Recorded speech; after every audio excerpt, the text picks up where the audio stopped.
Dobry wieczór Państwu. Mamy dzisiaj 21 grudnia 2022 roku.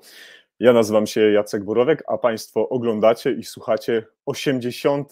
odcinek NT-Live w rozmowie o ratownictwie medycznym, medycynie ratunkowej i zdarza się bardzo często, że również o intensywnej terapii. Drodzy Państwo, 80 odcinków udało nam się zrealizować. Bardzo się cieszę, niezmiernie się cieszę, że ten rok kalendarzowy 2022 zamykamy taką okrągłą liczbą. Jest mi niezmiernie miło, że tak się pięknie udało te odcinki poprowadzić, żeby właśnie dzisiaj ta 80 nam stuknęła. Drodzy Państwo, ale nie wydaje mi się, że gdyby nie Państwa wsparcie, gdyby Państwa obecność przede wszystkim i to, że jesteście z nami, to, że do nas zaglądacie i nas słuchacie, pozdrawiacie, piszecie do nas miłe komentarze i różnego rodzaju spostrzeżenia na temat naszej działalności, nie byłoby właśnie tych 80 odcinków. Zobaczymy, jak to się wszystko, drodzy Państwo, będzie dalej układało. Myślę, że do 100 jesteśmy w stanie dociągnąć, ale zobaczymy, cóż dalej się będzie działo w przyszłości. Reasumując, 80. odcinek NT-Live jest oczywiście przed nami. Drodzy Państwo, jak zwykle staram się zwracać Państwa uwagę na naszych partnerów, naszych współorganizatorów wydarzeń, które są realizowane w NT-Live i nie można pominąć tych osób. Jest z nami ratownictwo medyczne, łączy nas wspólna pasja, jest z nami Prehospital Blog, jest z nami Paramedic Poland, ratownictwo, jest z nami Polskie Towarzystwo Pielęgniarstwa Ratunkowego i jest z nami ratownik na Wyspach, jest z nami również ekipa ratunkowej w Roztoce.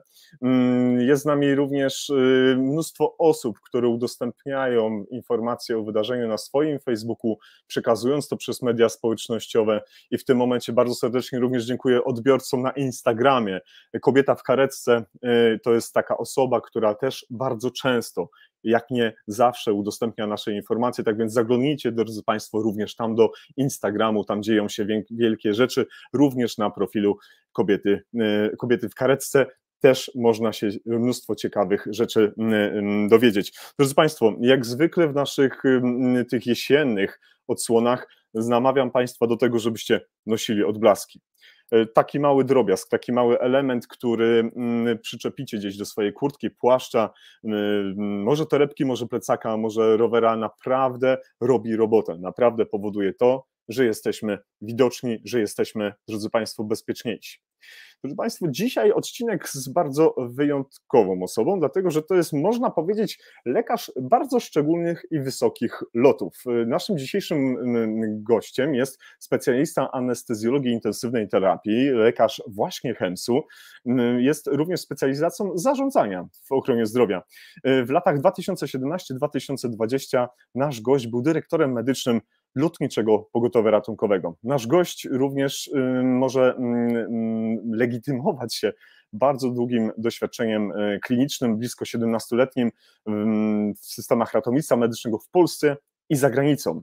Bo jeśli chodzi o szpitale uniwersyteckie, to Kraków, Cambridge, Chelsea and Westminster, Londyn, a jeśli chodzi o pracę w zespołach lotniczych, to Kega Air Ambulance, Life Flight w Australii, The Royal Flying Doctor Service również w Australii oraz na pewno należy podkreślić, że nasz gość jest nadal aktywnym, czynnym pracownikiem Polskiego Lotniczego Pogotowia Ratunkowego, co nas oczywiście bardzo cieszy.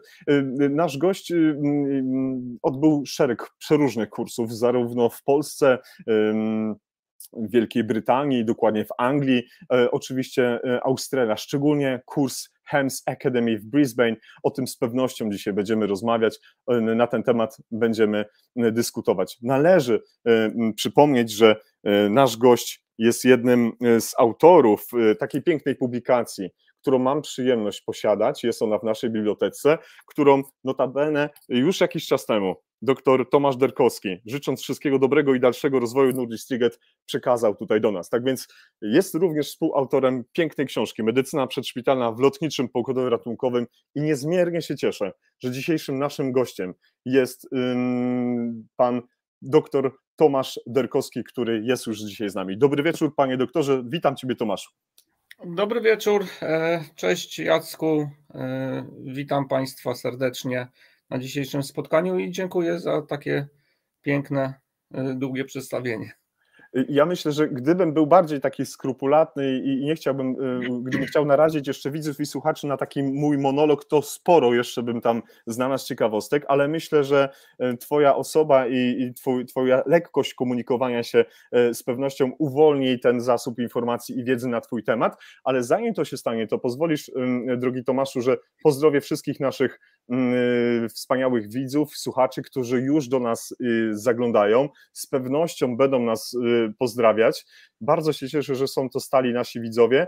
O, wspomniany Lukas Felczer, drogi Marcinie, plotkowaliśmy przed chwilką z doktorem na twój temat, tak więc bardzo się cieszę, że jesteś. Napiszcie, drodzy państwo, skąd do nas dzisiaj słuchacie, skąd nas pozdrawiacie, z hashtagiem NTLive będzie nam bardzo miło, jeżeli tak się stanie. Dlaczego? Dlatego, że ten facebookowy algorytm matematyczny uwielbia takie wstawki i bardzo się cieszę, że dołączają do nas kolejni nasi partnerzy, Paweł Bednarenko, wspomniany Lukas Felczer to również ta pominięta przeze mnie osoba, która dzisiaj bardzo mocno namawiała państwa do tego, żeby z doktorem Tomaszem Derkowskim się spotkać. Tak więc będziemy się z państwem na pewno jeszcze widzieć, będziemy udostępniać wasze komentarze, czekamy na pytania, które naszemu gościowi będziemy zadawali. No dobrze, dr Tomasz Derkowski w NTLive już tak bardzo oficjalnie w dzisiejszym naszym spotkaniu, w dzisiejszym naszej rozmowie na temat anglosaskiego systemu medycyny przedszpitalnej, ale znowu zanim to jak zwykle chciałbym zapytać mojego gościa, gdzie nas dzisiaj przywitał, gdzie nas dzisiaj ugościł, w jakiej części Polski, może nawet udałoby się wyciągnąć z pana doktora, jakie miasto dzisiaj przyszło tutaj nam być partnerem wydarzenia. Jesteśmy w Puszczy Kampinoskiej, tutaj mam swoją siedzibę pod Warszawą, w domu i tutaj lubię bardzo wracać i ładować baterie po takich wymagających dyżurach. No bo jednym z takich ulubionych rzeczy, jakie nasz gość lubi robić, to poza swoją pracą i w prehospitalu, i wewnątrzszpitalnie, to takie, jak to napisałeś w swoim bio, cieszysz się rodzinnym, fajnym takim życiem. Tak, pamiętam, że tak było napisane.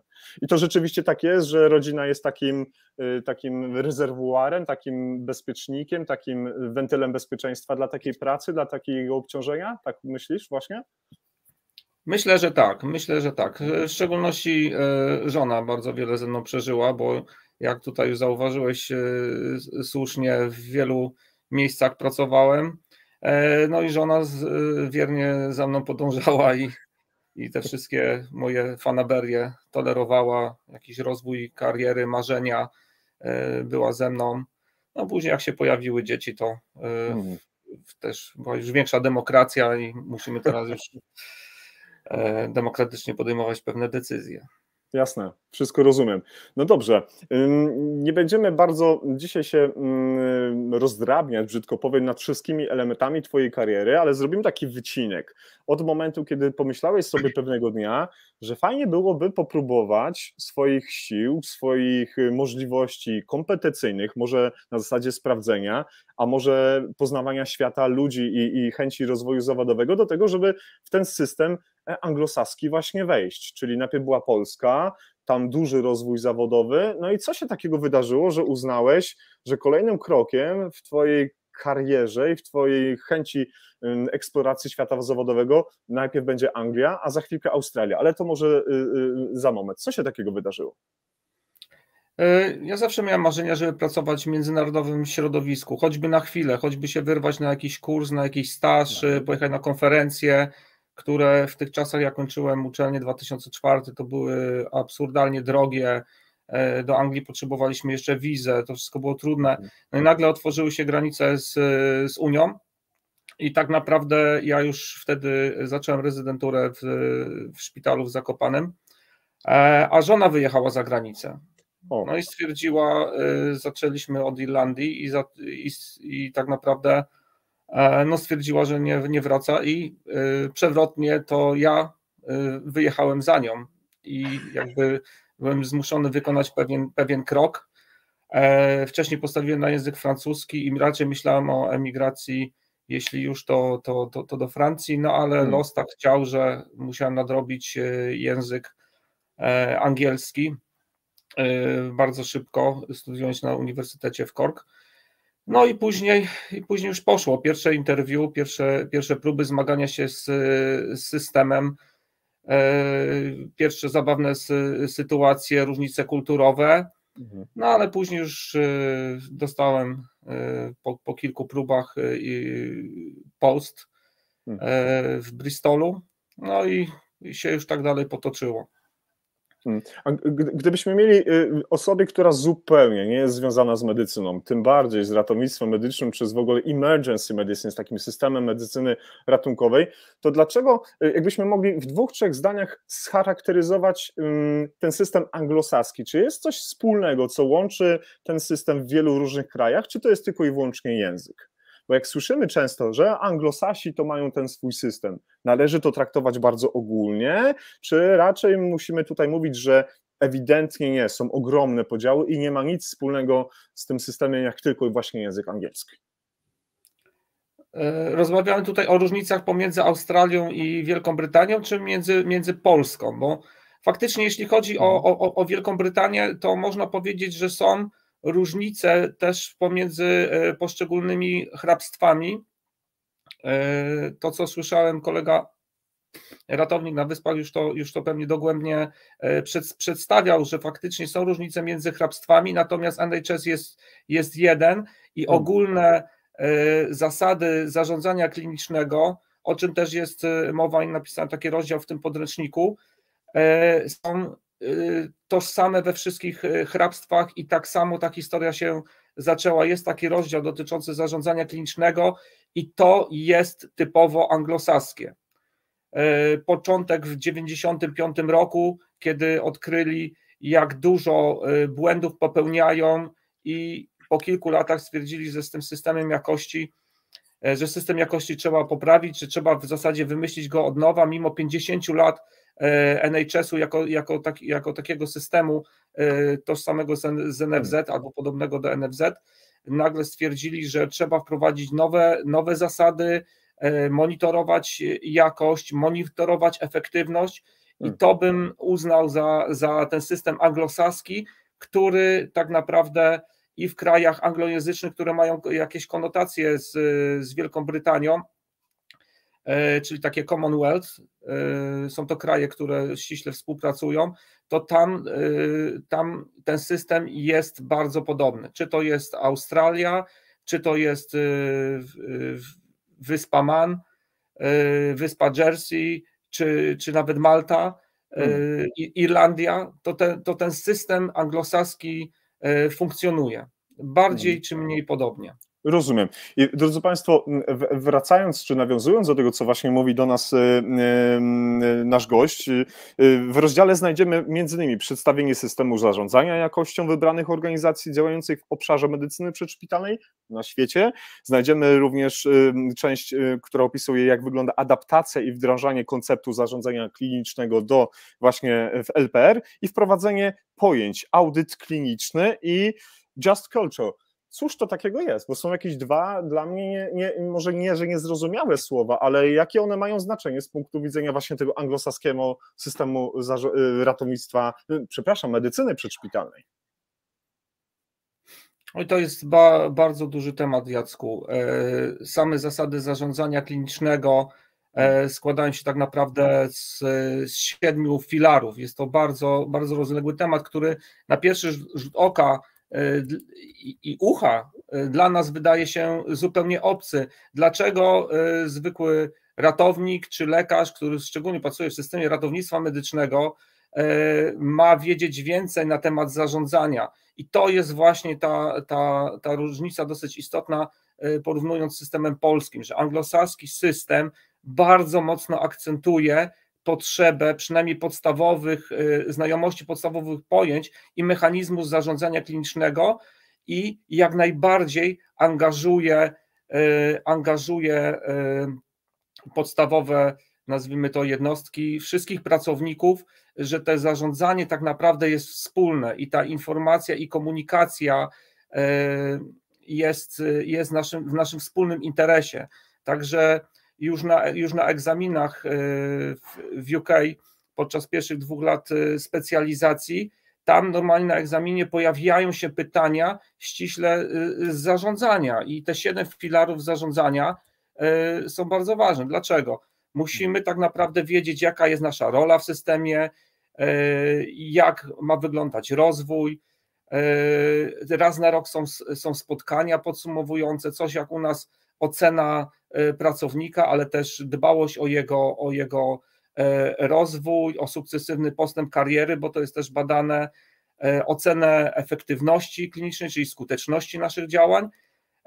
Audyt, no to jest kolejna analiza. Każdy tak naprawdę jest zobowiązany, każdy pracownik jest obowiązany do przeprowadzenia pewnej wybranej przez siebie analizy pewnego procesu, pewnych czynności, które są wykonywane, czy to pomiaru glikemii, czy to naprawdę można wziąć dowolny temat, każdy ma taki jeden audyt przeprowadzić i zbadać jego jakość, porównać z tym, co znajduje się w literaturze medycznej, w aktualnych wytycznych i porównać z tym procesem, który dzieje się aktualnie na oddziale. Czyli tak naprawdę każdy bierze za siebie część odpowiedzialności za cały ten system.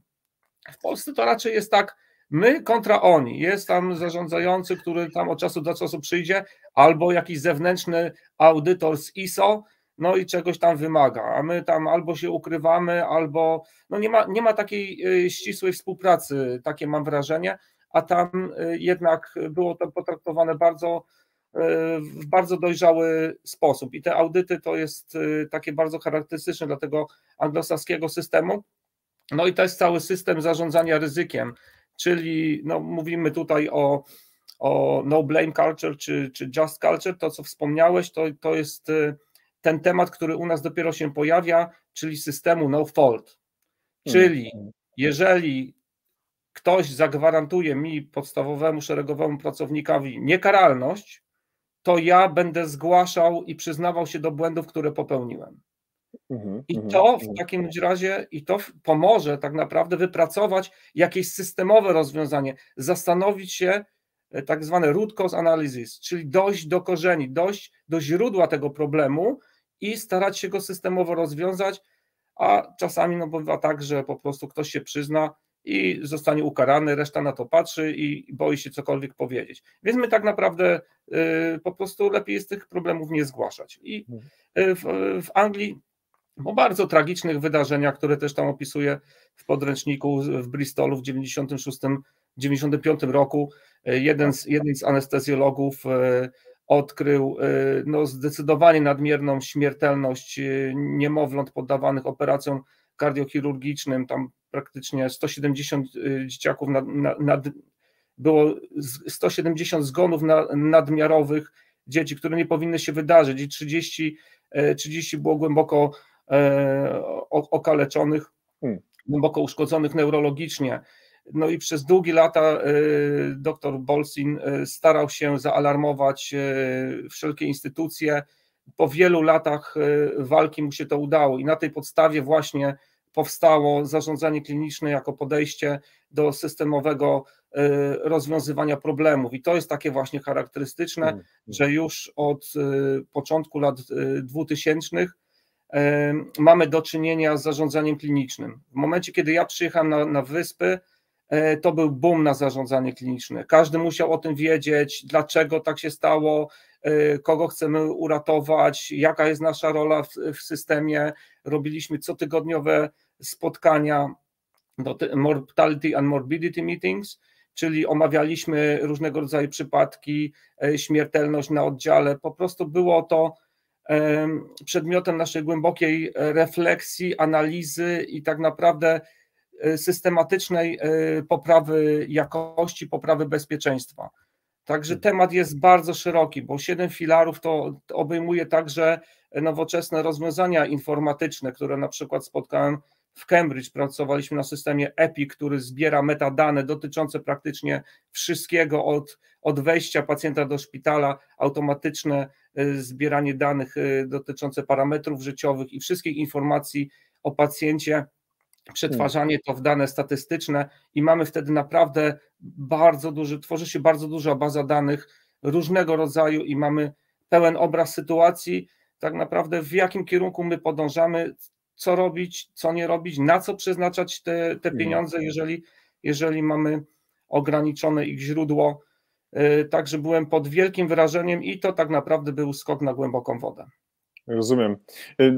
Właśnie też odniósł się do twojej wypowiedzi Bartek Zimoch, to szczeciński ośrodek, i Bartek napisał wprost, drodzy Państwo, na audycie powinno zależeć wszystkim.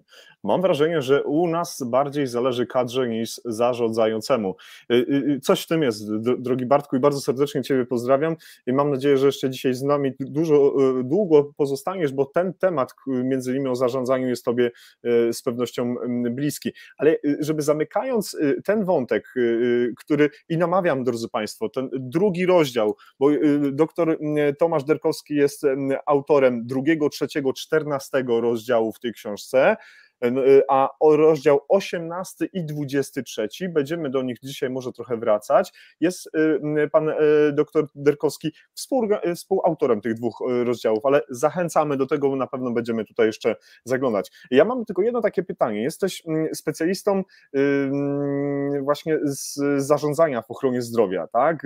To jest bardzo specyficzna forma zarządzania. I teraz moje pytanie brzmi, czy te anglosaskie metody, czy te wzorce, które ewentualnie tam żeś podglądał, można byłoby implementować w polskim systemie na zasadzie copy and paste, czy raczej niestety nie da się tego zrobić? Bo często jest tak, że zaimplementujemy coś z zachodu, coś z innego systemu, bo jeżeli tam działa, to u nas zadziała. Mamy zawsze chyba jakieś ryzyko, że niekoniecznie. To już tak zamykając temat zarządzania. Na pewno nie copy and paste, nie można tego zrobić 1 do 1. Nawet Australijczycy dosyć wybiórczo traktują pewne rozwiązania, też ze względu na sposób finansowania, na różnice kulturowe, także są na pewno pewne bariery, które nie pozwalają tego systemu skopiować, lub można wybrać te obszary, które najlepiej funkcjonują, bo są też takie, które być może nie funkcjonują, które próbowali i w jakiś sposób z nich zrezygnowali lub je zmienili. Nie zapomnijmy, że to zarządzanie kliniczne to jest taki dosyć żywy twór, który podlega przez cały czas analizom. Natomiast pewne rozwiązania, one są po prostu w Polsce, one działają, bo mamy te systemy zarządzania jakością, mamy ISO, one działają po prostu w inny sposób i uważam, że pewne rozwiązania można na pewno zaadoptować w polskim systemie. Super, doskonale, fantastycznie. Pozdrawiają nas kolejni widzowie, kolejni słuchacze, są z nami również nasi współorganizatorzy. Krzysiu Kotliński, Paramedic Poland Ratownictwo. Krzysztof, jak zwykle super, że jesteś, dziękujemy, jesteś z nami na dyżurze. Mam nadzieję, że przez najbliższe 2 godziny cisza, spokój, nic się złego dziać nie będzie. Dostaliśmy pytanie, które może na które powinniśmy odpowiedzieć później, ale na żaglach profil, pani zadało pytanie, można prosić o tytuł książki, wydawnictwo. Ja nie wiem, ja myślę, że możemy podać ten link w naszych komentarzach, który otrzymałem od Ciebie, prawda? Myślę, tak, że to jest nowe wydanie, znaczy dodruk jest z 2022, także jak najbardziej. Na żaglach medycyna przedszpitalna w lotniczym pogodowiu ratunkowym i redakcja naukowa to pan Tomasz Derkowski, pan Marcin Kowalski i pan profesor dr Robert Gałązkowski, którego bardzo serdecznie pozdrawiamy i mam nadzieję, że w przyszłości pojawi się kiedyś w NT Live, żebyśmy mogli porozmawiać o ciekawych kwestiach. To już teraz w tym momencie wklejamy ten link, o który tutaj nam chodzi. Ja myślę, że jestem przekonany, że o samym zarządzaniu w ochronie zdrowia, a już o zarządzaniu w ratownictwie medycznym, w medycynie ratunkowej, a może powinniśmy dzisiaj od dzisiaj używać stwierdzenia właśnie medycyna przedszpitalna. Nie tak dawno rozmawiałem w kilku zdaniach z Tomkiem Janusem z Prehospital Blog, pozdrawiam Tomasza, no i on mówi, może dzielić to ratownictwo, nie dzielić, czy ratownictwo medyczne, medycyna ratunkowa, przecież to wszystko jest wspólne, więc może powinniśmy zacząć posługiwać się tym terminem. Jakie jest zdanie naszego gościa na ten temat? No ja jestem wielkim fanem tego terminu, bo w cudzysłowie jestem po prostu skażony tym systemem anglosaskim i tam tak naprawdę stawiałem moje pierwsze kroki w prehospitalu, więc głęboko tym nasiąknąłem.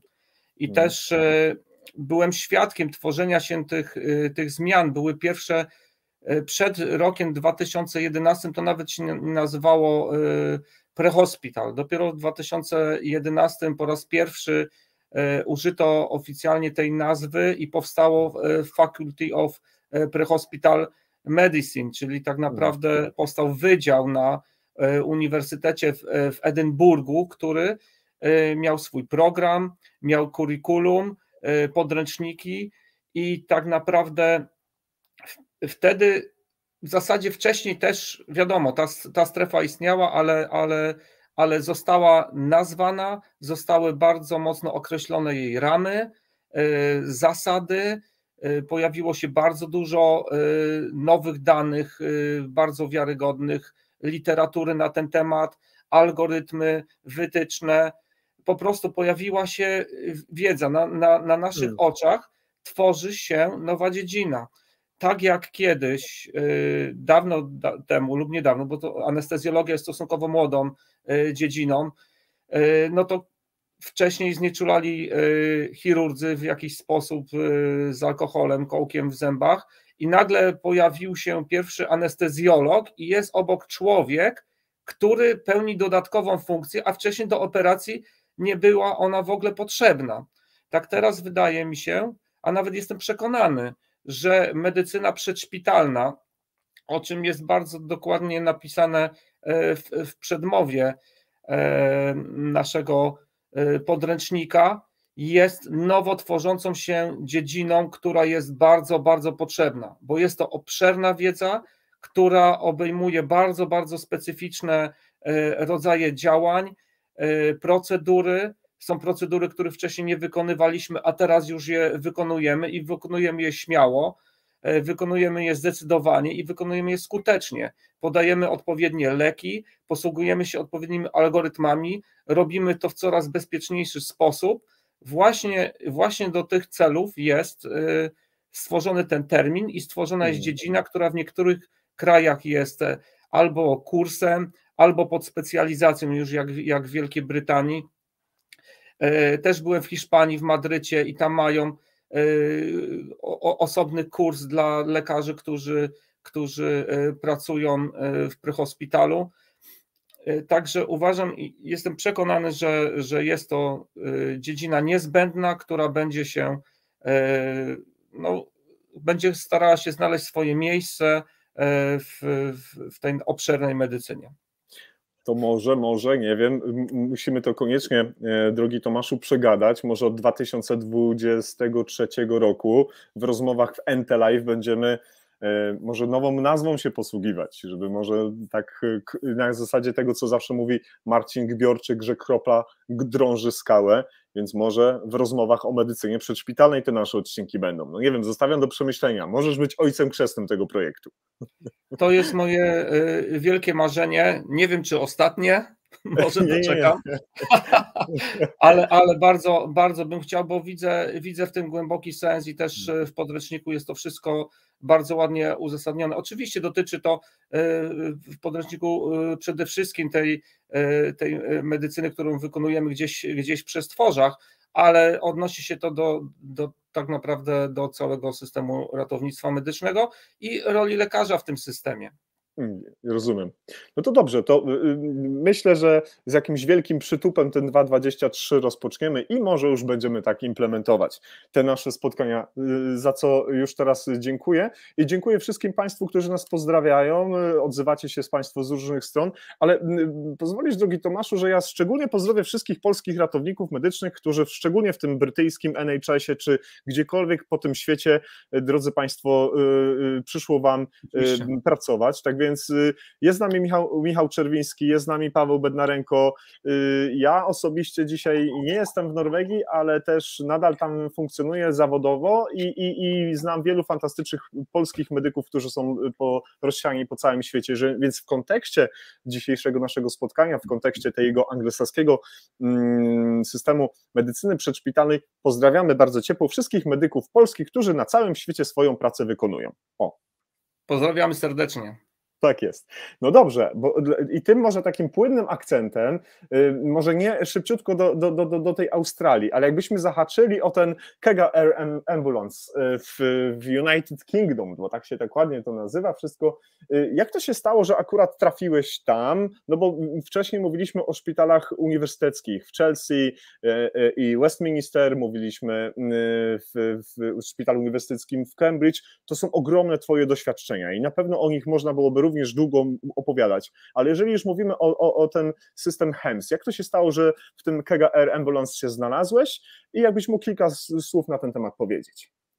Tak, to była SIGA Air Ambulance, ale to większej różnicy nie ma. Okay. Już zmienili nazwę na nową, także historia była dosyć niecodzienna. To nie było tak, że ja od dziecka marzyłem o tym, żeby latać śmigłowcem. Pracując jako młody lekarz na oddziale w szpitalu West Middlesex, po prostu zajmowałem się pacjentem, który trafił do nas. Ten szpital, w którym pracowałem, był położony blisko Heathrow, więc mieliśmy bardzo dużo pacjentów, którzy przylatywali z całego świata i po prostu zatrzymywali się w przenośni dosłownie na Heathrow, przywozili ludzi do naszego szpitala. I był pacjent polskiego pochodzenia, który dowiedział się, że ma rozsiany nowotwór, już nie pamiętam czego. W każdym razie stwierdził, że kupi bilet dookoła świata. No i pierwszy odcinek zrobił do Heathrow i tam doszło do zatrzymania krążenia. Choroba nowotworowa, papierosy, długi lot, wiadomo, zatorowość płucna gwarantowana. Trafił do nas i tak naprawdę rodzina bardzo, bardzo zabiegała o to, rodzina w Chicago, żeby ten pacjent trafił z powrotem do nich. Mocno zaangażowałem się, też pewnie ze względu na polskie pochodzenie pacjenta. Pomagałem rodzinie, korespondowałem z Chicago, w jaki sposób można tego pacjenta przetransportować, czy statkiem, czy samolotem rejsowym. I tak naprawdę w ten sposób w praktyce odkryła się cała olbrzymia dziedzina transportów lotniczych międzyszpitalnych. Zacząłem zgłębiać temat, wybierać statek powietrzny. Okazało się, że są latające OJOM-y, latające oddziały intensywnej terapii wyposażone w pełni do prowadzenia i kontynuacji tej terapii w trakcie lotu i można naprawdę przewieźć pacjenta z dowolnego miejsca na świecie w dowolne inne miejsce na świecie. To było dla mnie fascynujące odkrycie, że normalnie to pasażerowie nie mogą czasami wejść zakatarzeni z gorączką na pokład samolotu, a tutaj wieziemy pacjenta, który jest na aminach, jest na respiratorze i możemy z nim pokonywać długie dystanse, będąc 10 kilometrów nad ziemią. Więc też stanowiło to dla mnie jakieś osobiste wyzwanie i jak już pojawiła się ta ekipa po pacjenta, to po prostu poprosiłem o wizytówkę i starałem się z nimi nawiązać kontakt. To była właśnie SIGA Air Ambulance. Później udałem się na kurs i była jedna osoba, która zrobiła na mnie olbrzymie wrażenie. To jest Tim Martin. Jest to anestezjolog, który jest jednocześnie albo był, bo już jest w stanie spoczynku, pilotem RAF. Więc no niesamowity człowiek, który opanował sztukę pilotażu samolotu i byłem u niego na kursie tak zwany CCAT, czyli Clinical Consideration in Aeromedical Medicine i tak się zaczęła ta przygoda. Po tym kursie już byłem przygotowany przynajmniej teoretycznie, merytorycznie i ten kurs był taką furtką do współpracy z SIGą, więc w tygodniu pracowałem w szpitalu, a w weekendy latałem praktycznie po całej Europie, jeszcze samolotem w tamtym momencie, wykonując te transporty pacjentów intensywnej terapii i wykonując tak zwane repatriacje, bo tak to się nazywa, czyli zwoziłem pacjentów transportowałem do kraju, czyli do UK, z różnych zakątków Europy, Afryki Północnej, Wysp Kanaryjskich. No była to bardzo, bardzo ciekawa praca, takie work and travel. Przylatywaliśmy dzień wcześniej, oglądałem pacjenta, oceniałem, optymalizowaliśmy jego stan, później wieczorem jakieś wyjście do restauracji z pilotami, pielęgniarką, no i na drugi dzień powrót do kraju. Także fascynująca praca, zupełnie inne doświadczenie pracy samodzielnej, duże też wyzwania, różnice między krajami, jeśli chodzi o leki, jeśli chodzi o dostęp do takich prozaicznych rzeczy jak prąd, jak tlen, są różnego rodzaju połączenia, więc stanowiło to naprawdę duże wyzwanie, ale bardzo duża satysfakcja z tego. Takie były początki. A co wtedy najbardziej poza tym doświadczonym z panem doktorem i pewne te nowe procedury czy nowe standardy, żeś zaczął obserwować, co tobie takiego najbardziej utkwiło w głowie, takiego, co było bardzo takie szczególne dla takiego systemu anglosaskiego, dla takiego systemu, w którym zacząłeś pracować, w tym systemie brytyjskim? Jedna rzecz szczególnie, którą należy podkreślić w tym momencie. Checklista. Wiedziałem. To jest bardzo charakterystyczne dla systemu anglosaskiego. Na wszystko mają checklisty, na wszystko mają procedury, SOP-y, czyli Standard Operating Procedures, dowolna sytuacja kliniczna, nawet zwykłe przygotowanie. Mieliśmy checklistę transportową przed i w trakcie i po, czyli zanim w ogóle wylecimy, musieliśmy sprawdzić, czy wszystko jest na pokładzie samolotu. To jest naprawdę bardzo poważne przygotowanie, to są koszty rzędu 100 000 złotych i nie można tego, że tak powiem, brzydko spieprzyć. Nie możemy zawrócić w ciągu lotu, bo zapomniałem 2 baterii. Musimy odhaczyć wszystko według listy bardzo precyzyjnie, że sprzęt jest, mamy wystarczający zapas tlenu, który trzeba było policzyć, mamy wystarczającą ilość baterii, mamy wystarczającą ilość leków, czyli cały sprzęt, leki, wszystko jest gotowe według tej checklisty i możemy bezpiecznie po tego pacjenta lecieć i wrócić, bo tak jak wspominałem wcześniej, czasem nawet nie było możliwości, żeby we Francji podłączyć się do tlenu z naszym respiratorem. No nie ma, no niestety. Musieliśmy wziąć taką ilość tlenu, która wystarczy na 8 godzin wentylacji pacjenta. Jeżeli nie, no to sytuacja jest bardzo, bardzo kiepska. Więc tego, co się nauczyłem, to mimo, że uważam, że pamięć mam dosyć dobrą, to zawsze polegałem na tych checklistach, które po prostu gwarantowały wręcz, że sprzęt jest sprawny, gotowy do użycia i minimalizowały ryzyko zdarzeń niepożądanych, różnego rodzaju błędów.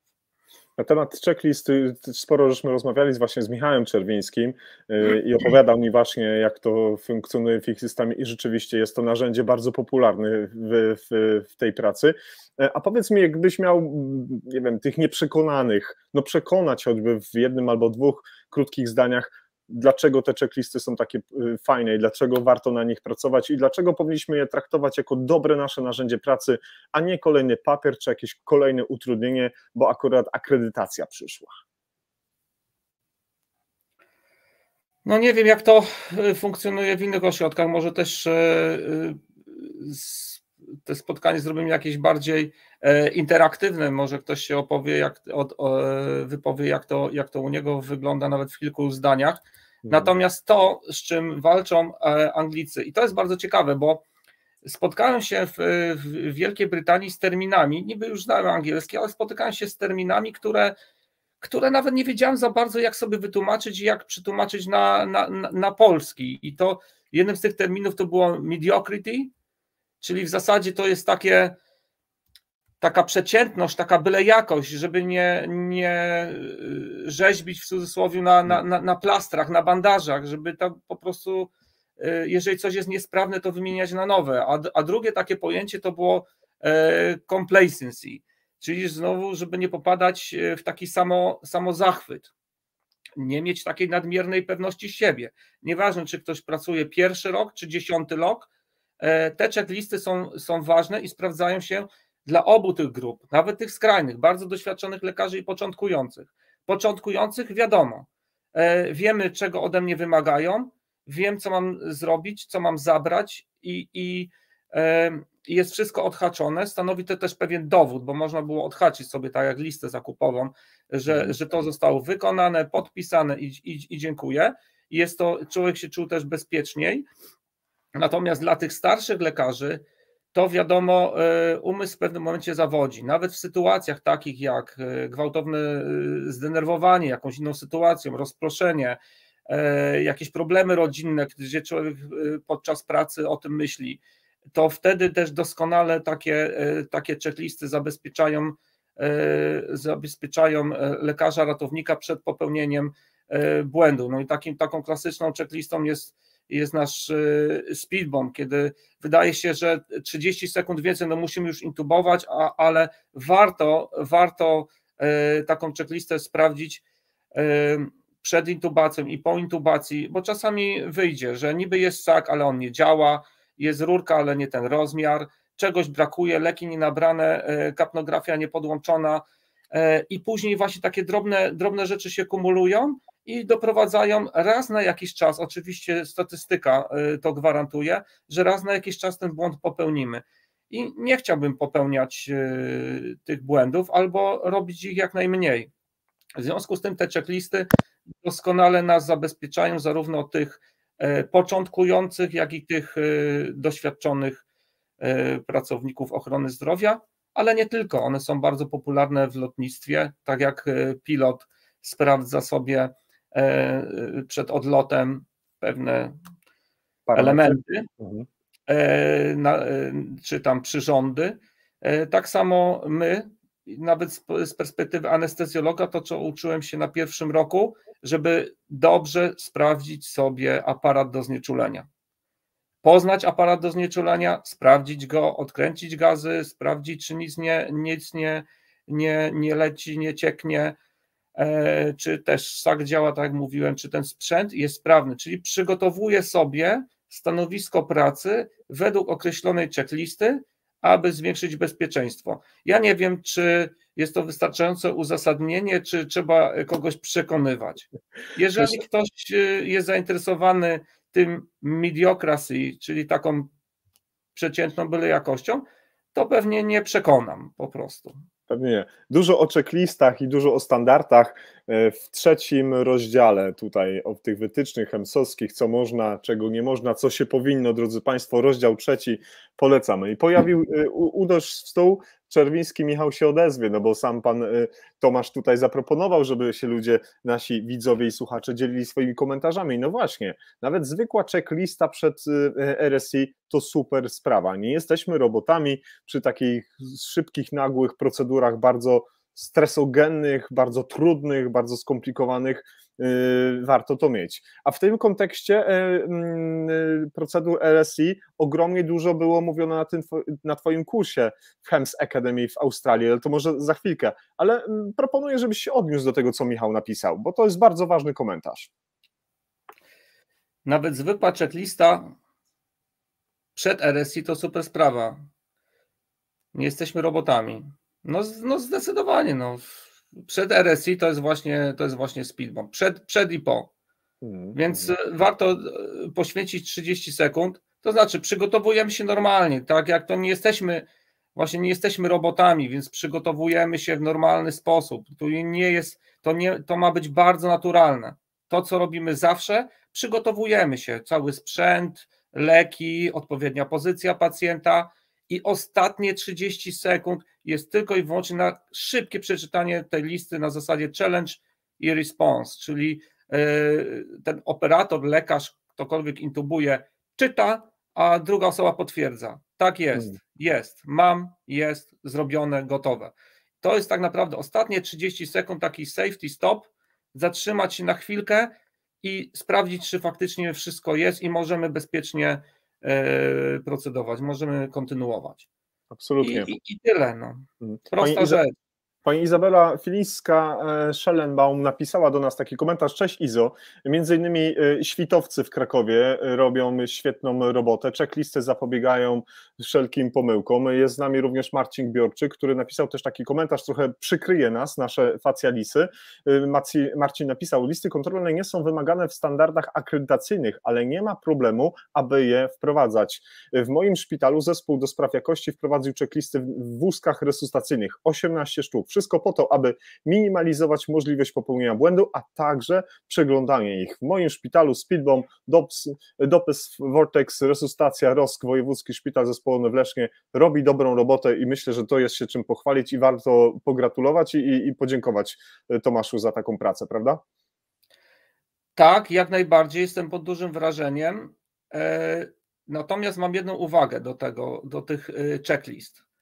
Wszystkie checklisty, bo to nie jest tak, że one po prostu są wprowadzane na zasadzie OK, od dzisiaj macie w wózkach reanimacyjnych dodatkową informację, tylko trzeba, wprowadzając checklistę, musimy mieć też SOP, czyli procedurę operacyjną, czyli musi być jakiś dokument, który dokładnie rozpisuje, co tam tak naprawdę jest zawarte, co się kryje pod tymi poszczególnymi hasłami, a jeżeli już ten dokument jest przygotowany, jest to taka podbudowa merytoryczna, to muszą być ćwiczenia, bo na przykład sam Vortex, to było mi na początek dosyć trudno zrozumieć ideę tego lejka, takiego narzędzia poznawczego, natomiast to trzeba po prostu przećwiczyć, to trzeba poznać, trzeba się zgrać.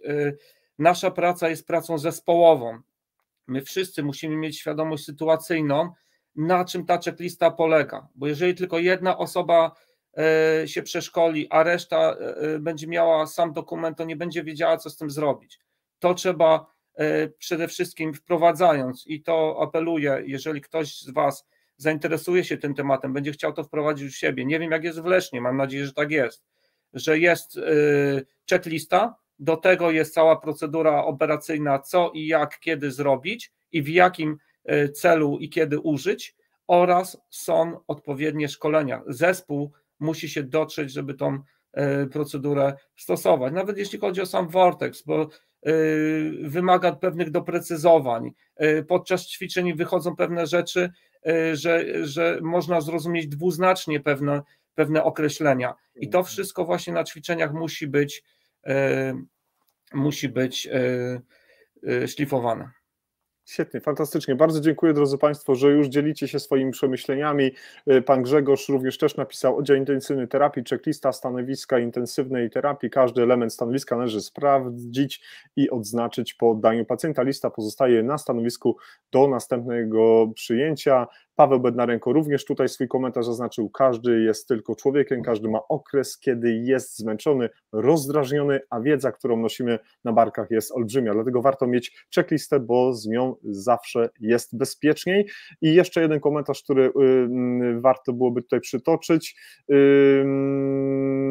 Tak, pani Iza napisała: ikonografika, a nie tekst. Bardzo dobrze ułatwia takie szybkie spojrzenie, szybkie sprawdzenie, żeby skojarzyć ten fakt w taki sposób, żeby no właśnie w krótkim takim aspekcie kilku sekund upewnić się, czy nasz kierunek działania jest prawidłowo. I ten również przed chwilą użyłeś tego słowa, ten double check, czy podwójne sprawdzenie. W naszej pracy, w mojej firmie, w naszej klinice jest to bardzo ważne, jest to obowiązek przed podaniem leku, sprawdzenie ampułki, sprawdzenie tego wszystkiego. Na początku trudno mi było to jakby zaakceptować, gdzie z takim weszło się w przestrzeń, w której no niekoniecznie zawsze to było, a tutaj każdy każdego sprawdza, ale nie dlatego, że komuś nie ufa, tylko dlatego, żeby nie popełnić jakiegoś niepotrzebnego no, błędu, którego nikt z nas nie chce, tak myślę.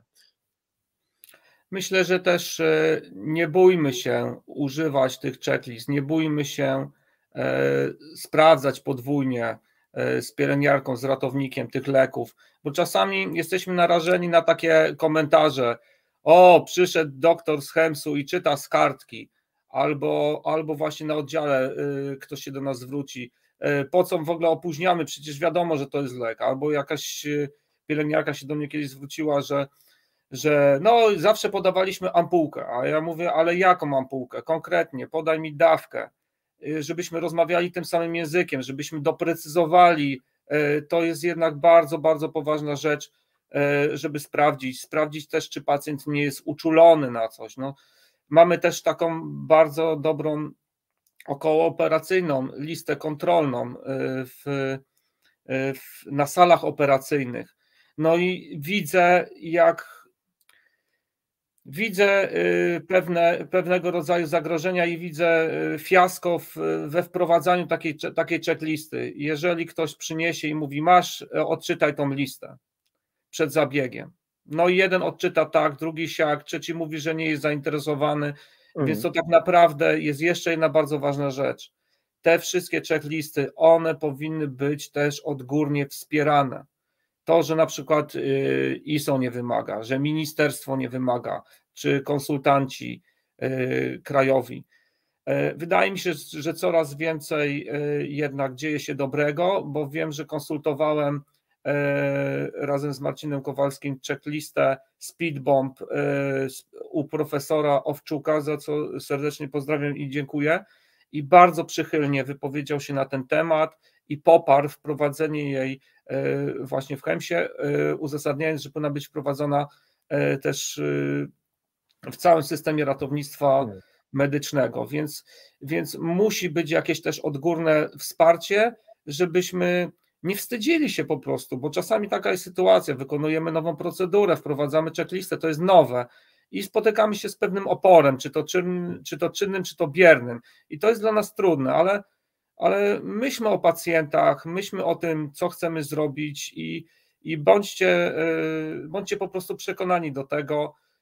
Ja oczywiście na koniec zostawimy jakiś numer kontaktowy do mnie czy maila. Ja gwarantuję, że będę wspierał takie działania, czy jeżeli ktoś będzie chciał uzyskać jakąś poradę, to będę wspierał moim doświadczeniem. To super, to fantastycznie, bardzo za to dziękuję już w tym momencie, a jeszcze takim zamykającym ten temat wątkiem, czy podsumowaniem, może komentarzem Bartka jest taki zapis, że wspólny język jest konieczny, aby checklista miała sens. I to jestem przekonany, że do tego komentarza Bartka należy się też odnieść. I jakie jest zdanie naszego gościa?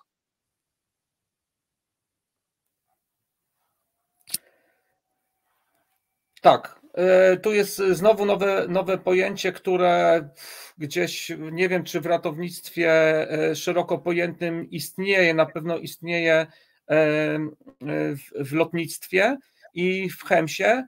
Jest to situational awareness, czyli świadomość sytuacyjna, czyli zarówno ja, jak i druga osoba jesteśmy w cudzysłowie w tej samej bajce. Dokładnie działamy razem i rozumiemy się. Jest też odpowiedni język komunikacji. My wiemy, czym się posługujemy, jakimi wytycznymi, jaką checklistą, rozmawiamy wspólnym językiem, tworzymy zamkniętą pętlę komunikacji. To wszystko ze sobą musi się doskonale spinać, aby uzyskać taki stan flow. I w pewnym momencie, jeżeli już będziecie ćwiczyć pewne sytuacje, to w praktyce okaże się, że po prostu ta akcja płynie. I my doskonale już wiemy, i wielu z nas, tutaj pewnie jest bardzo dużo doświadczonych osób, wiemy, kiedy ta akcja płynie, a kiedy nie płynie, kiedy wszystko haczy, czegoś nie ma, czegoś brakuje, zaczynamy się na siebie wkurzać, rozgrywa się na naszych oczach jakaś tragedia, której nie chcemy i te osoby, które są bardziej refleksyjne, na pewno mają z tego względu nieprzespane noce. Więc po co ja zadaję pytanie, jeżeli mamy już narzędzia, jest wiedza i można na pewno robić to lepiej. Fajnie, uprzejmie Państwu dziękujemy, Tomkowi za komentarz. Tutaj się już nawiązała fantastyczna rozmowa, między innymi Przemek z Ratunkowej w Roztoce też taki komentarz napisał, to co powiedział Tomek jest kluczowe, na przykład Vortex nie działa bez zbudowania zespołowej świadomości sytuacyjnej, to wymaga wdrożenia zespołowego szkolenia w symulacji medycznej i tutaj też z tego miejsca warto podziękować i pokłonić się wszystkim osobom, które pracują w centrach symulacji medycznej, którzy pracują nad nauczeniem nas innego systemu zarządzania informacją, innym systemem zarządzania samym sobą, przekazywania tej wiedzy, gdziekolwiek, drodzy Państwo, jesteście, czy to Warszawa, czy to Kraków, czy to Poznań, czy Zielona Góra, czy w UK, czy w Australii. Fajnie, że robicie swoją robotę i mamy dla Państwa niespodziankę. Już w przyszłym roku, w styczniu, będziemy mówić o symulacji medycznej. Mamy już zaplanowanego gościa. Jeszcze nie powiem, kto to dokładnie będzie, ale śledźcie nasz profil, bo gość będzie naprawdę wyjątkowy, który się zajmuje tym tematem, a może też coś opowiedzieć o szkockim ambulance service, w którym kiedyś pracował. Tak więc myślę, że wątek checklist mamy za sobą i ja już też widzę, że to jest kolejny temat do naszej audycji, takiej długiej, dużej, gdzie z pewnością byłoby sporo do opowiedzenia. Jest z nami również paramedyk PhotoArt. Cześć Krzysztof, były nasz gość w NT Live. Bardzo dziękuję, że dzisiaj znalazłeś dla nas czas. No dobrze, no ale jak już zmarzliśmy tak bardzo mocno w tej Anglii, to czas może przenieść się na drugą część naszego globu, szczególnie w tym momencie, kiedy mamy grudzień, kiedy jest zimno, kiedy jest taka pogoda na zewnątrz, jaka jest, a tu pan Tomasz sobie wymyślił, że on do Australii poleci. No i co? I tak się stało, że wymyśliłeś i poleciałeś, czy to też najpierw żona poleciała, a dopiero potem ty? No, pracowałem w Krakowie, byłem świeżo upieczonym specjalistą. Siedziałem na dyżurze, akurat była chwila wolnego i przeglądałem internet. I tak to się właśnie zaczyna. Mówię wam, nie przeglądajcie internetów, bo to się źle kończy.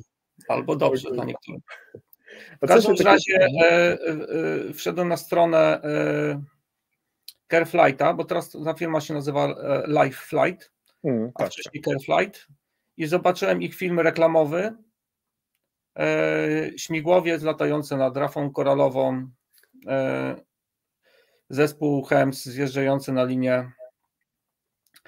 No i stwierdziłem, że po prostu napiszę do nich maila. Tam był taki w zasadzie nie mail, tylko taki formularz kontaktowy. Mówię, bezpiecznie tak tylko ich zaczepię, czy w ogóle są takie możliwości. Okay. No jakież było moje zdziwienie, że na drugi dzień oddzwonili, zapraszając mnie na interview. Proszę. No i w zasadzie zapytałem, kiedy miałby być ten termin interview. Powiedzieli, że za tydzień. No to jednak zacząłem już odmawiać, ponieważ no, w ciągu tygodnia oczywiście dyżury pozamieniać, mówiąc o takich prozaicznych rzeczach, ale też no, drogie bilety, tak z tygodnia na tydzień do Australii to nie dałbym rady, ale oni byli bardzo uparci i stwierdzili, że interview będzie telefoniczne, czyli wdzwaniam się na konkretny numer telefonu. Nie było tak łatwo ustalić oczywiście godzinę, bo różnice czasowe są olbrzymie. I odbyło się już tydzień później interview. Trzeba nadmienić, że miałem już wtedy dosyć bogate doświadczenie z Wielkiej Brytanii, więc to zdecydowanie pomogło, te wszystkie kursy, ale tak to mniej więcej się odbyło, że było interview, jakość połączenia była fatalna, ich akcent australijski był jeszcze gorszy, ale ostatecznie no, trwało to chyba z 1,5 godziny takie interview. Ostatecznie mnie zaakceptowali i kiedy wydawało się, że dla mnie, że to już jest sukces, to wtedy dopiero zaczęły się schody ze względu na bardzo, bardzo skomplikowany proces uzyskania wizy, uzyskania możliwości prawa wykonywania zawodu w Australii, więc tak naprawdę moje przygotowania trwały okrągły rok. Przechodząc cierpliwie razem z asystentką, która była mi przeznaczona przez ten proces, tłumaczenie dokumentów, nostryfikacja, przesyłanie w jedną, w drugą. No, proces był bardzo, bardzo skomplikowany, bardzo kosztowny. Całościowo zamknął się kwotą około 30 000 złotych. No i generalnie po roku tak naprawdę wizę udało mi się uzyskać na 3 dni przed wylotem i kiedy zadzwoniłem do tej asystentki i powiedziałem, słuchaj, ale nie ma szans, praktycznie nie dostanę wizy przed wylotem. Ona powiedziała, no worries, to przylecisz w przyszłym roku, nie?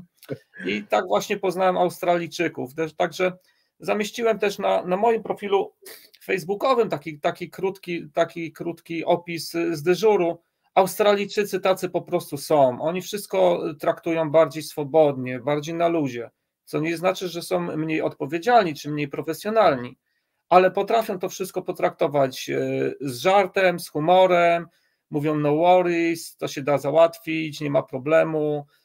Są tacy easy going, jak to mówią, czyli po prostu bardzo, bardzo przystępni i tacy swobodni, też bezpośredni w komunikacji. I ostatecznie ta biurokracja była przepotężna, ale ostatecznie w lipcu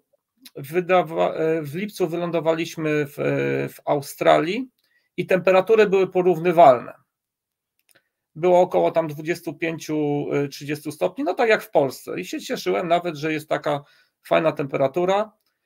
No i jak trafiłem do mojej bazy, to mnie uświadomili. Zobaczycie, jak to będzie w zimie, jakie będą temperatury. No i faktycznie nie żartowali. Było tylko cieplej i cieplej i cieplej, coraz bardziej wilgotno i tak naprawdę miejsce, w którym wylądowałem, czyli północna Australia, Queensland, było bardzo gorąco tropikalnie, po 40-45 stopni, żar lał się z nieba i tak też spędziliśmy tam święta i taki okres właśnie jak teraz przedświąteczny, to smażyliśmy się na plaży w 40 stopniach. Ja celowo, drodzy Państwo, tak jak Tomasz odpowiada tutaj, to przewijają się zdjęcia z prezentacji, którą otrzymałem. Zatrzymałem się na tym zdjęciu, bo to zdjęcie ewidentnie pokazuje wielkość Australii. Zobaczcie Państwo, są naniesione na mapę Australii kraje europejskie i zobaczmy, jakie to są wielkie przestrzenie, jaki to jest wielki kraj, wielki obszar. Z pewnością kilka zaraz zdjęć będzie również oddawało tę wielkość. Nawet jest takie ciekawe stwierdzenie TIA, o którym pewnie powie za chwilkę Tomasz, ale powiedz mi dokładnie, w którym miejscu na mapie żeś rozpoczął swoją działalność, a do Brisbane za chwilkę się przyniesiemy, prawda? No to jeśli dobrze widzicie na tej prezentacji, to jest północny wschód. Jest Cairns, Townsville, Whitsunday Islands, czyli całe wschodnie wybrzeże, aż do Brisbane, Sunshine Coast. Pracowałem w bardzo wielu tych bazach, wykorzystywałem każdą możliwość, każdy dyżur, który był do obsadzenia. O, i teraz jest ten właśnie róg północno-wschodni, powyżej mamy Papułę Nową Gwineę, mamy cieśninę Torresa, wielką rafę koralową oczywiście, ciągnącą się wzdłuż wybrzeża australijskiego, no i to był mój region pracy, czyli to był tak naprawdę Queensland, północny Queensland, bardzo tropikalny obszar. Przestrzenie są przeolbrzymie, nie jest wcale dziwne, że tam w szczególności rozwinęła się działalność transportów międzyszpitalnych, tak zwane aeromedical medicine, gdyż transporty na odległość 1500 km, 2000, 3000 to była normalność. Przyjechać samochodem z jednego miasta, to jest outback, to jest tak już w zasadzie pustynia, teraz na zdjęciu, przyjechać z jednego miasta czy miasteczka do drugiego wzdłuż wybrzeża to było 300 km. 50 km czy tam 40 km za miastem już znikał zasięg komórkowy. Więc tak naprawdę było to zupełnie inne doświadczenie, czegoś, czego nie doświadczyłem nigdy wcześniej, jak żyłem. Przepiękne widoki, niesamowite przestrzenie i też zagrożenia, które się z tym wiązały, oczywiście. Zupełnie inna specyfika chemsowania. W zasadzie te bardziej popularne był transport samolotowy, turbośmigłowy czy odrzutowcem. No tam już doświadczyłem wszelkiego rodzaju transportów na długie odległości do Euroazji też, obejmujące różnego rodzaju wyspy oceaniczne. krótsze dystanse 1502-3000 km samolotem turbośmigłowym, różnego rodzaju śmigłowce ratunkowe, tam chyba 4 rodzaje były, także był to bardzo, bardzo intensywny czas, ale też bardzo bogaty w doświadczenia. No i nagle się tak zdarzyło, że trafiłeś do takiego miejsca, które nazywa się tak potocznie Helms Academy, właśnie w Brisbane, Careflight, tak jak tutaj mamy na zdjęciu, i na twoim kursie było około 40 osób, z tego co pamiętam, czytałem w twojej publikacji, znakomita większość to Australijczycy, ale był tam Grek, Szkot, Anglicy, Austriacy, Saudyjczycy, Hindusi, Amerykanie, Niemiec, Holender, Palestyńczyk, Fin, no i Polak. Jak to się stało dokładnie, że znalazłeś się w tym Helms Academy i jakbyśmy mogli w kilku zdaniach na ten temat opowiedzieć, bo tam jest bardzo dużo rzeczy, które znaleźć można w książce i które już teraz padają w pytaniach od naszych widzów i słuchaczy, które za chwilkę będziemy zadawać. Czym jest Helms Academy i dlaczego jest takie ważne dla wszystkich paramedyków, latających pilotów i lekarzy, tak zwany flight doctor? W zasadzie Helms Academy Careflighta konkretnie powstał dla lekarzy i jest prowadzony przez paramedyków i przez lekarzy, którzy są na stałe zatrudnieni w tej organizacji. I był to warunek konieczny, aby mógł w ogóle podjąć pracę w Helms. Wiadomo, lekarzy wszędzie brakuje na świecie, w Australii też, i oni znaleźli sobie taki właśnie sposób, stworzyli taki program, aby pozyskiwać lekarzy z całego świata, więc że troszeczkę wyprostuję twoje słowa, większość zdecydowana lekarzy, którzy tam trafili, oni byli spoza Australii.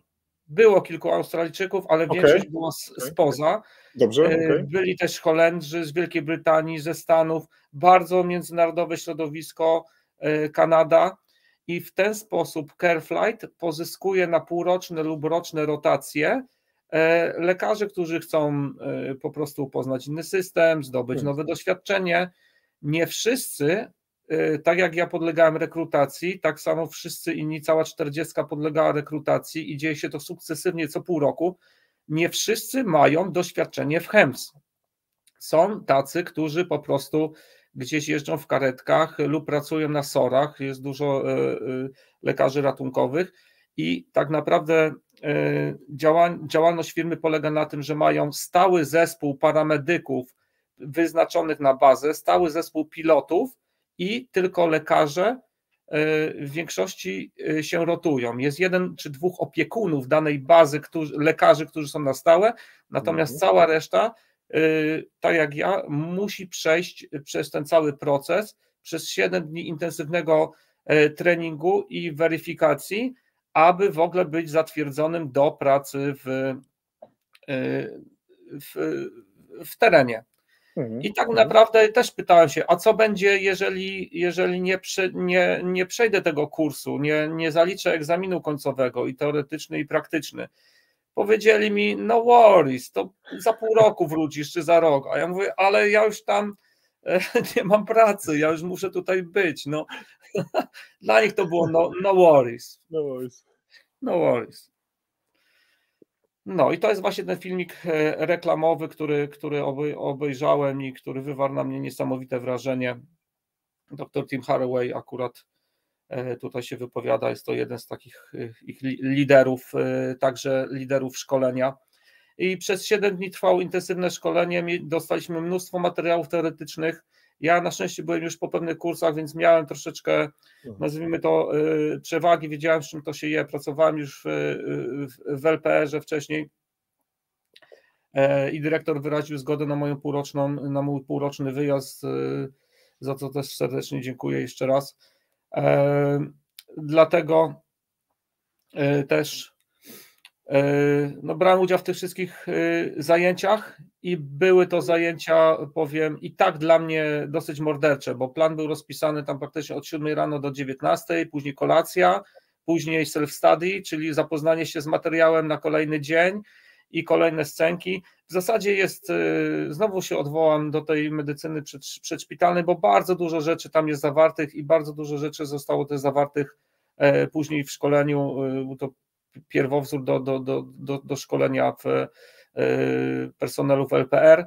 Bardzo dużo elementów tam było zawartych, plus jeszcze takie specyficzne działania, jak tutaj widzimy z wciągarką, działania na morzu, oceaniczne i bardzo specyficzny kurs, którego wcześniej nie przyszedłem nigdy. O, teraz widzimy, czyli Hewitt, czyli ewakuacja z helikoptera, który uległ katastrofie na morzu. I to dużo było temu poświęcone, praktycznie pół dnia moczyliśmy się w wodzie, w basenie, w którym była schłodzona woda, w tej klatce, żeśmy obracali się do góry nogami z zamkniętymi oczami, woda była wychłodzona, musieliśmy przez kilka godzin pływać, a później w przerwie na lunch, po drodze na schodach przez przypadek odnajdowaliśmy kolejne scenariusze, które musieliśmy w tych naszych mokrych, chemsowych ubraniach wykonywać, więc było to faktycznie na zmęczenie i oni też na koniec przyznali, że był to jeden z celów tego szkolenia, żebyśmy my poznali też swoje własne granice i nauczyli się radzić sobie z porażką, radzić sobie w trudnych sytuacjach, poznać granice też fizyczne własnej wytrzymałości. No było to doświadczenie takie najbardziej intensywne w moim życiu, mogę powiedzieć, całe szkolenie. Też mógłbym powiedzieć, aż się prosi, żebyśmy jeden odcinek w przyszłości rozłożyli, znaczy przeznaczyli na Twoje szkolenie w tej właśnie akademii, żebyśmy każdy możliwy wątek mogli poruszyć. Tak więc rzucam rękawice na 2023, a może się akurat uda, ale ja może tak troszeczkę na odwrót zrobię.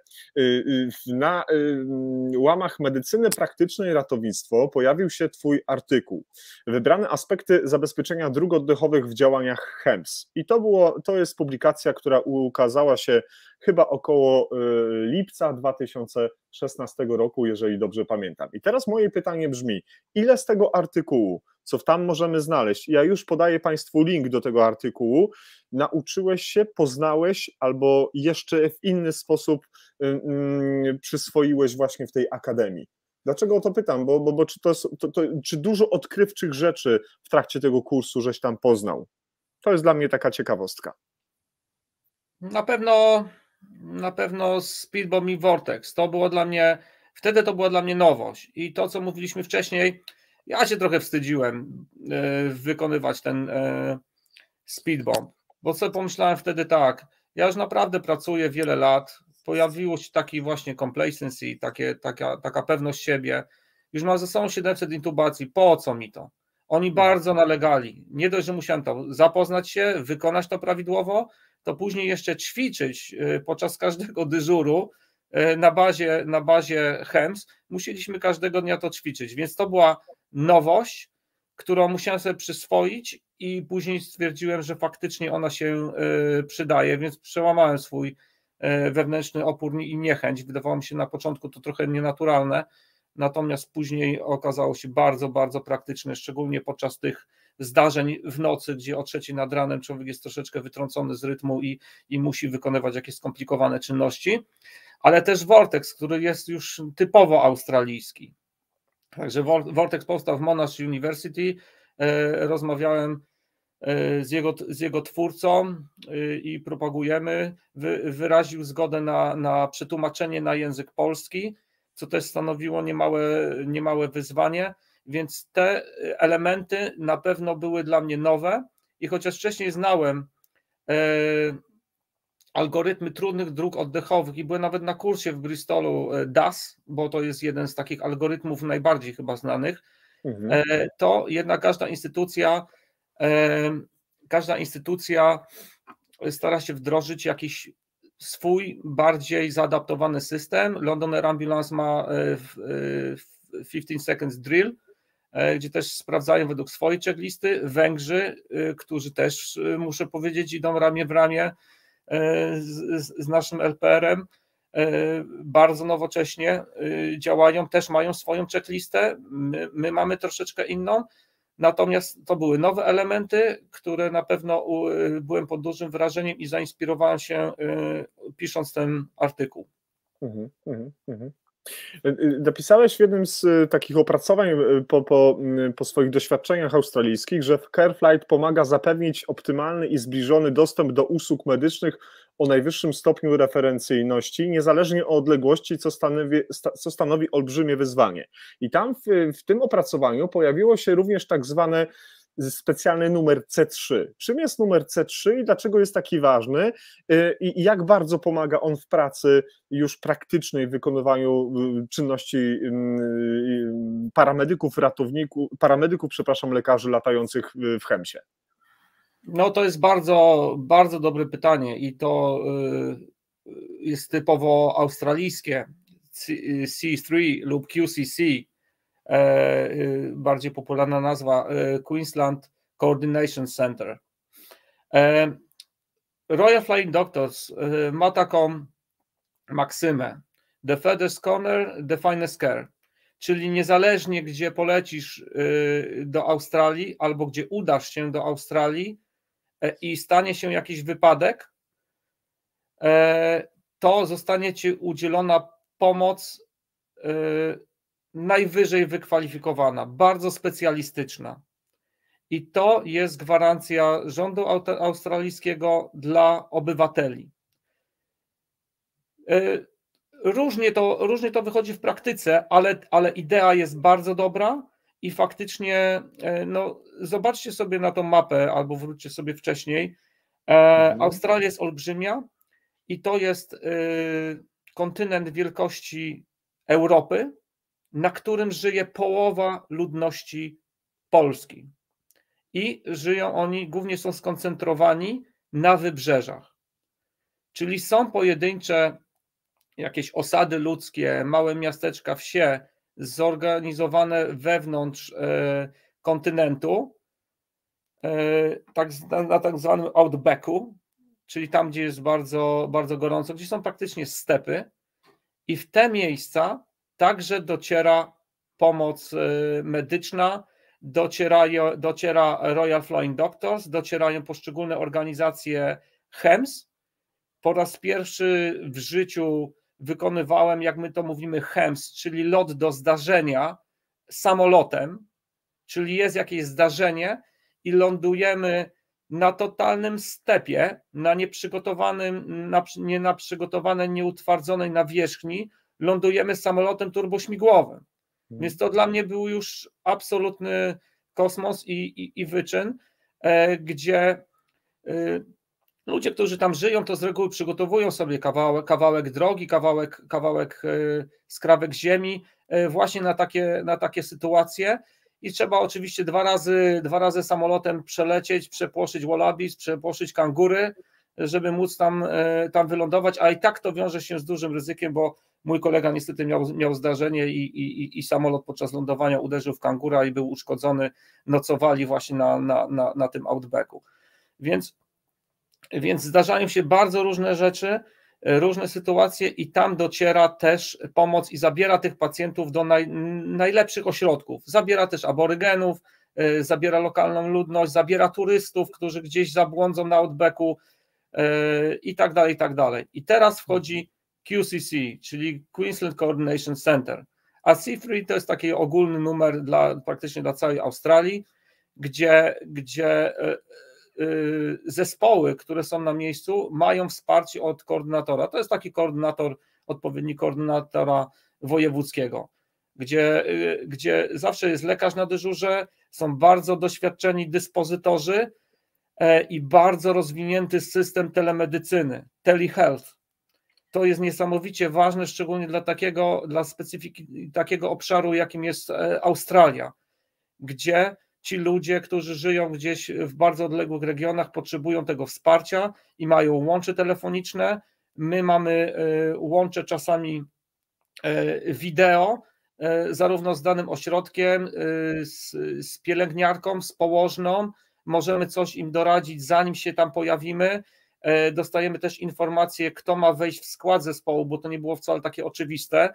Zespół w bazie montowany jest na bieżąco w zależności od potrzeb i nie do każdego wylotu śmigłowca czy samolotu jest potrzebny lekarz.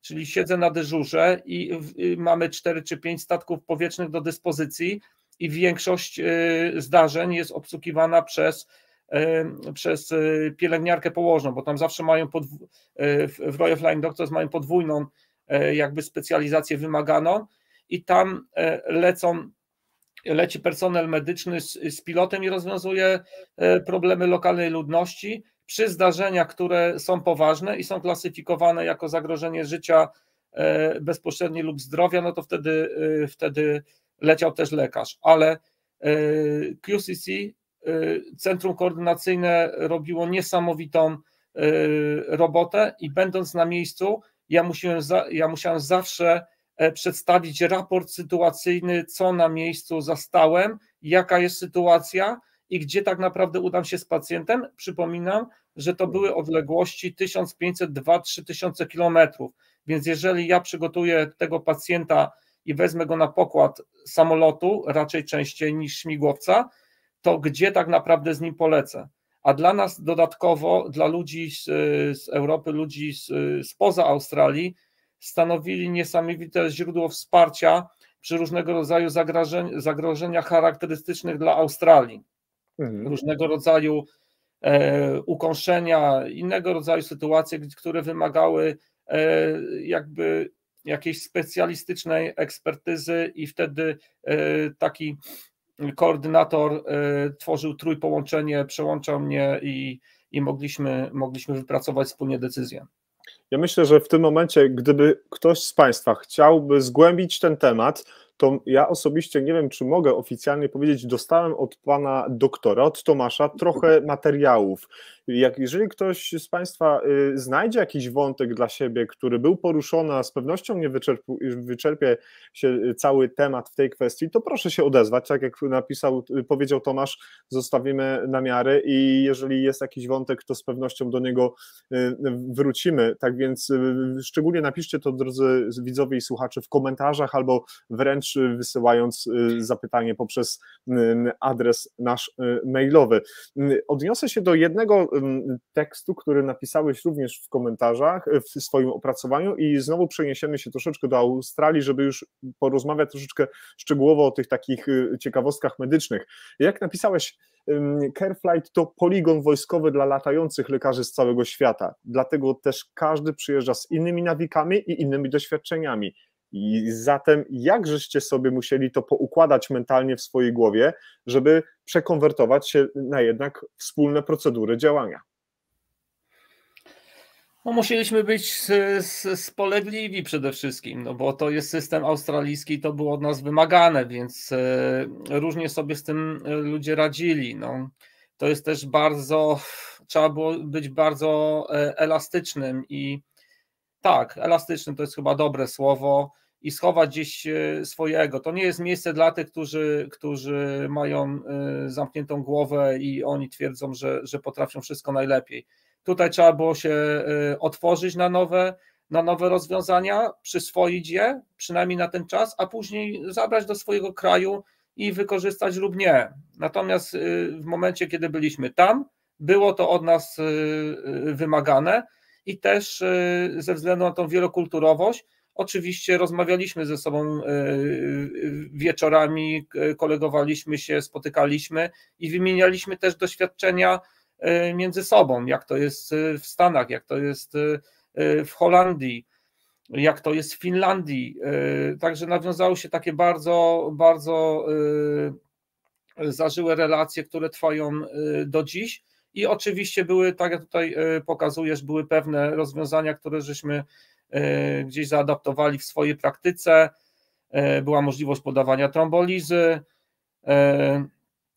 Na miejscu zdarzenia, tak jak widać, była jeszcze inna checklista, taka w postaci folii rozkładanej przy pacjencie, był obowiązek kit dump, czyli to jest bardzo dobre zdjęcie, które pokazuje, w jaki sposób do intubacji musiał być pacjent przygotowany i w jaki sposób sprzęt zawsze musiał być rozłożony, czyli standaryzacja znowu, zawsze tak samo, żeby się nie pogubić, zawsze tak samo postępujemy.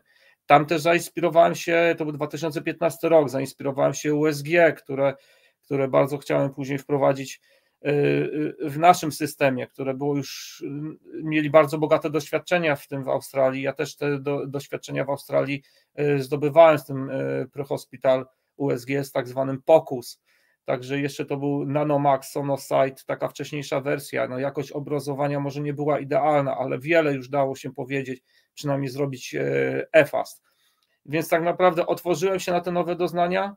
Proszę bardzo, po raz pierwszy używaliśmy Magrata, który tam był używany standardowo do intubacji. On dopiero wtedy wchodził, to była nowość. Więc było bardzo dużo takich rozwiązań, które później zaadaptowałem w swojej praktyce. No i codzienne ćwiczenia, codzienne szkolenia, codzienne sprawdzanie leków, też checklista do leków, musiałem odhaczyć wszystkie daty, praktycznie codziennie sprawdzaliśmy cały sprzęt. Było to dosyć uporczywe, natomiast później w akcji, no to z zamkniętymi oczami wiedziałem, gdzie co leży i po prostu cała akcja była o wiele płynniejsza. Chciałbym, żebyśmy się zatrzymali na tym slajdzie i na kolejnym. Chciałbym, żebyś go w kilku zdaniach omówił. Dlaczego jest taki ważny? No to jest bardzo innowacyjny system i kontrowersyjny zarazem, mianowicie system zarządzania zmęczeniem personelu. Oczywiście przez ten mariaż lotniczo-medyczny bardzo wiele rozwiązań zaczerpujemy właśnie z lotnictwa i wzorujemy się na nim. Tutaj jest akurat karta Individual Fatigue Risk Management, czyli indywidualna karta, którą trzeba było wypełnić w czasie dyżuru, określając, jak intensywny był to dyżur, ile godzin pracowaliśmy, ile godzin spędzaliśmy na stand-by'u, aby ten system kalkulował, wyliczał stopień zmęczenia. W związku z tym, jeżeli miałem na przykład dyżur nocny i miałem bardzo intensywny i jeszcze przekroczyłem czas, na przykład do 9 rano, był jakiś opóźniony wylot, to nie wolno mi było przyjść tego samego dnia na 18 na dyżur, do czasu, to jest też bardzo ładnie kolorami zaznaczone, do czasu, aż kolor czerwony zniknie, więc my wpisywaliśmy tylko dane, a kalkulator sam wyliczał, kiedy jesteśmy gotowi do podjęcia kolejnego dyżuru. I było to o tyle ciekawe, że we mnie też aż się budził się pewien bunt, no bo na 18 miałem kolejny dyżur, a mogłem go zacząć dopiero o 21. W związku z tym przez 3 godziny nie było lekarza na dyżurze na przykład. I wtedy leciało 2 critical care paramedics w zespole i ja fizycznie nie mogłem się na tym dyżurze zjawić i musiałem odpocząć. No nie ukrywam, że jak na innej konferencji przedstawiłem go w Polsce, to wzbudził się raczej takie niedowierzanie, trochę śmiechu, ale tak naprawdę no to jest bardzo logiczne, a czy nas na to stać i czy to zostanie wdrożone, na pewno było to dla mnie bardzo ciekawe doświadczenie i wiem, jakie to było cenne, jak nie byłem zmęczony i mogłem przystąpić do działań medycznych, będąc w pełni wypoczętym i przytomnym. Co też w dłuższej perspektywie zapobiega tak zwanemu fatigue, bo jest różnica między tiredness i fatigue. Oni rozróżniają różne rodzaje, jest zmęczenie takie w danej akcji, ale jest też znużenie, czyli taka przewlekła praca ponad normę prowadząca do wypalenia zawodowego. No to jest chyba odpowiedź, to jest system, który faktycznie konkretne rozwiązanie i narzędzie, które zapobiega temu albo zmniejsza ryzyko wypalenia zawodowego. Absolutnie. Pozwolisz, Tomaszu, że teraz dodamy ten slajd z podziałem na rolę i funkcje paramedyków, jaki mają zakres obowiązków. To jest, drodzy Państwo, bardzo ciekawe, bo przed chwilą Tomasz powiedział, musiał jeszcze być w tym czasie odpoczynku, regenerowania swoich sił, więc lecieli do zdarzenia paramedycy na różnym poziomie swoich kompetencji. I tutaj Tomasz przygotował takie zdjęcie, taką rycinę, gdzie jest dokładnie zaznaczone, który z paramedyków, Paramedic Advanced Care 1, Paramedic Advanced Care 2 i Paramedic Intensive Care, jakie mają swoje zadania. I moglibyśmy się skupić na tej trzeciej pozycji, szczególnie, że bardzo mocno, bardzo dobrze opisywał te role w tym CCP Paweł Bednarенко na swoim blogu Ratownik na Wyspach. Tak więc prosiłbym Cię o kilka słów komentarza, jeśli chodzi dokładnie o te fotografie. Nie będę po kolei omawiał wszystkich czynności, które są w scope of practice, czyli czynnościach ratunkowych wykonywanych przez Critical Care Paramedic. Natomiast słowo komentarza, że po pierwsze należy zauważyć, że był podział, który jakby motywuje rozwój kariery, to jest niesamowicie ważne. Jeszcze był jeden taki początkujący paramedyk, później jest Advanced Care 1, 2 i Intensive Care. Czyli tak naprawdę są 4 stopnie, które dawały możliwość rozwoju i to koledzy, z którymi rozmawiałem, ratownicy bardzo sobie chwalili, bardzo ich to motywowało do pracy i jak można zauważyć, ten Critical Care Paramedic miał bardzo, bardzo szeroki zakres możliwości, łącznie z intubacją pacjenta w różnych szczególnych okolicznościach pod pewnymi warunkami. Była to osoba i są to osoby, które są doskonale przygotowane do pełnienia tej roli. Oni mają rotację na 2 lata, musi pół roku spędzić na oddziale intensywnej terapii lub w anestezji. W zależności od stanu musi wykonać około 20 do 50 intubacji, czyli być jakby w tym biegły, lub jest nacisk po prostu na zakładanie przyrządów nagłośniowych, mógł sedować pacjenta. Każda procedura zaawansowana była ściśle monitorowana i była audytowana. Także naprawdę myślę, że było to wprowadzone w sposób bardzo bezpieczny. Okej, rośnie doświadczenie, masz motywację, rosną twoje zarobki też, co jest niebagatelnie ważne. My wspieramy twój rozwój, rotujesz się, poznajesz bardzo, bardzo dogłębnie dany obszar i specyfikę tych czynności wysokiego ryzyka, które masz wykonać, ale jesteś the best, jesteś najlepszy i masz odpowiednie w związku z tym zarobki, masz też odpowiedni prestiż i wydaje mi się, że tak to powinno działać. To na pewno ich bardzo motywowało i to byli ludzie, którzy generalnie w środowisku byli bardzo poważani. No tam musisz mieć ustawiczne kształcenie, zdobywać punkty, ale generalnie później są to też osoby, które szkolą innych i to byli też i później instruktorzy, którzy biorą udział w różnych projektach szkoleniowych i są generalnie bardzo poważani w środowisku. Więc na takich zasadach myślę, że można to bezpiecznie wykonać. To myślę, że jak będziemy sobie robić podsumowanie naszego spotkania za chwilkę oczywiście, kiedy może padnie pytanie, drogi Tomaszu, jak według Ciebie to nasza medycyna przedszpitalna w Polsce powinna wyglądać za 20 lat, to rekomendować, rozumiem, należy taki podział stopni, taką gradację z wielu względów. Myślę, że pewnie pojawi się to w Twojej wypowiedzi końcowej raz jeszcze, a jeżeli nie, to z pewnością już warto w tym momencie, drodzy Państwo, podkreślić, że jeżeli nasze zmiany legislacyjne będą tak postępowały, to warto zwracać na to uwagę, bo mamy tu konkretny dowód, konkretny EBM, że to działa Świetnie. I ja bym jeszcze chciał jedno zdjęcie i jedno zdjęcie z prezentacji pokazać, bo tu jest coś bardzo ważnego i chciałbym, żebyś też odniósł się do tego w kilku zdaniach, bo wydaje mi się, że to narzędzie jest bardzo dobre i być powinno implementowane nie tylko w anglosaskich, ale międzynarodowych przestrzeniach związanych z ratownictwem medycznym, medycyną ratunkową. Oj, muszę to sobie chyba otworzyć osobno, bo nie widzę, moje oczy już na to nie pozwalają.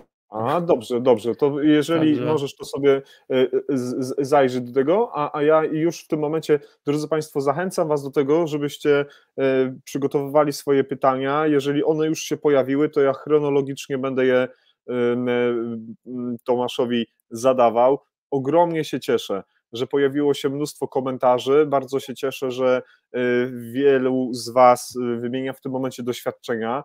Ja się bardzo, jest mi z tego powodu bardzo miło, że Nordic Triget Entelive jest taką platformą do tego, żebyśmy mogli z sobą rozmawiać. Kilka dni temu Przemek napisał taki ładny komentarz w stosunku do Entelive, że cementujemy środowisko medyczne, ratownicze środowisko medycyny ratunkowej w Polsce. Bardzo się cieszę. Przemku, ekipo ratunkowej z Roztoki, bardzo za ten komentarz dziękuję i bardzo się z tego cieszę.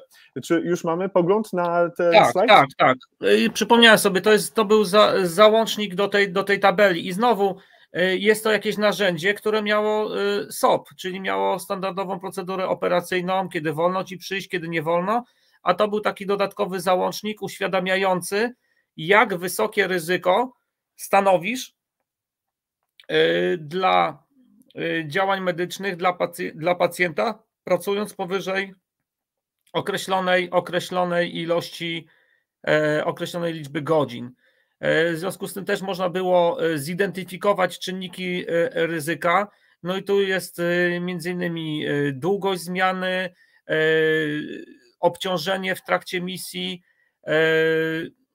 no i wszystkie elementy, które wiążą się z dużym obciążeniem psychofizycznym i jak wysokie ryzyko stanowisz, wykonując pracę na przykład powyżej 56 godzin w tygodniu.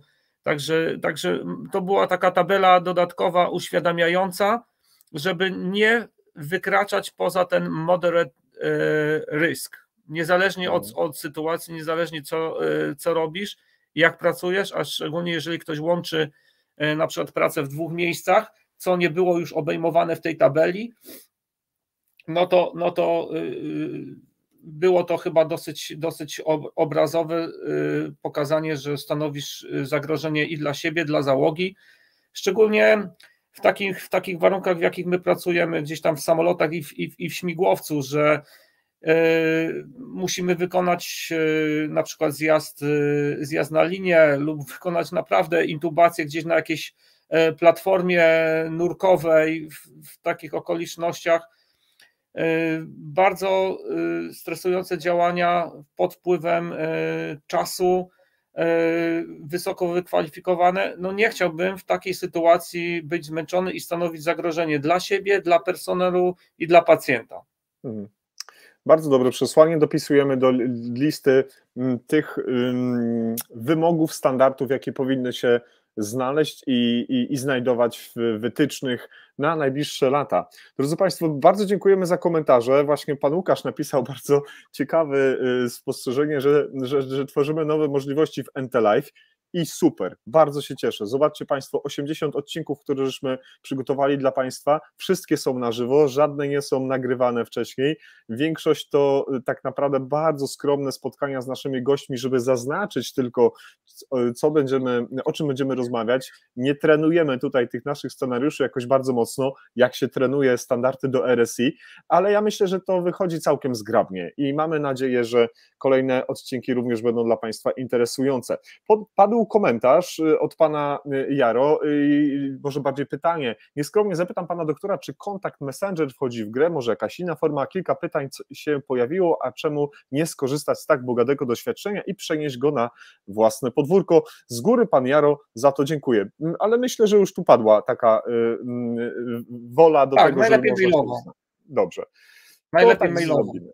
Zaraz skopiujemy tego maila, którego mamy, zanotujemy go w komentarzach i myślę, że będziecie Państwo mieli takie na gotowo podane. Od razu pytanie od Pani Małgosi, które pojawiło się przed chwilką odnośnie tej tabeli. Jakie konsekwencje nietrzymania się są takiej tabeli? Co się może wydarzyć albo, no właśnie, jak to wygląda?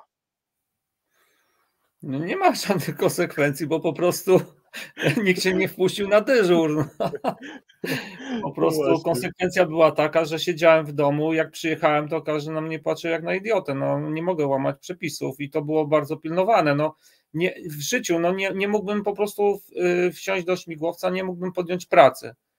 Zaznaczę, że był to projekt autorski tej organizacji. To nie znaczy, że w szpitalach nie pracowali więcej, bo zdarzało się tak i tak jak i na całym świecie, że ludzie pracują czy to na kontraktach, czy to na etatach i pracowali też większość godzin, pracowali nadgodziny, więc no tutaj być może ze względu na specyfikę tych działań lotniczych, gdzie w lotnictwie są naprawdę bardzo wyraźnie zaznaczone przepisy, których nie wolno łamać i tak naprawdę wpuszczenie mnie na pokład śmigłowca miałoby konsekwencje dla całego zespołu, a przede wszystkim dla pilota jako dowódcy. No, mógłby stracić licencję być może, nie wiem, no, by miał bardzo poważne konsekwencje, więc nikt nawet nie dopuszcza do siebie takiej myśli.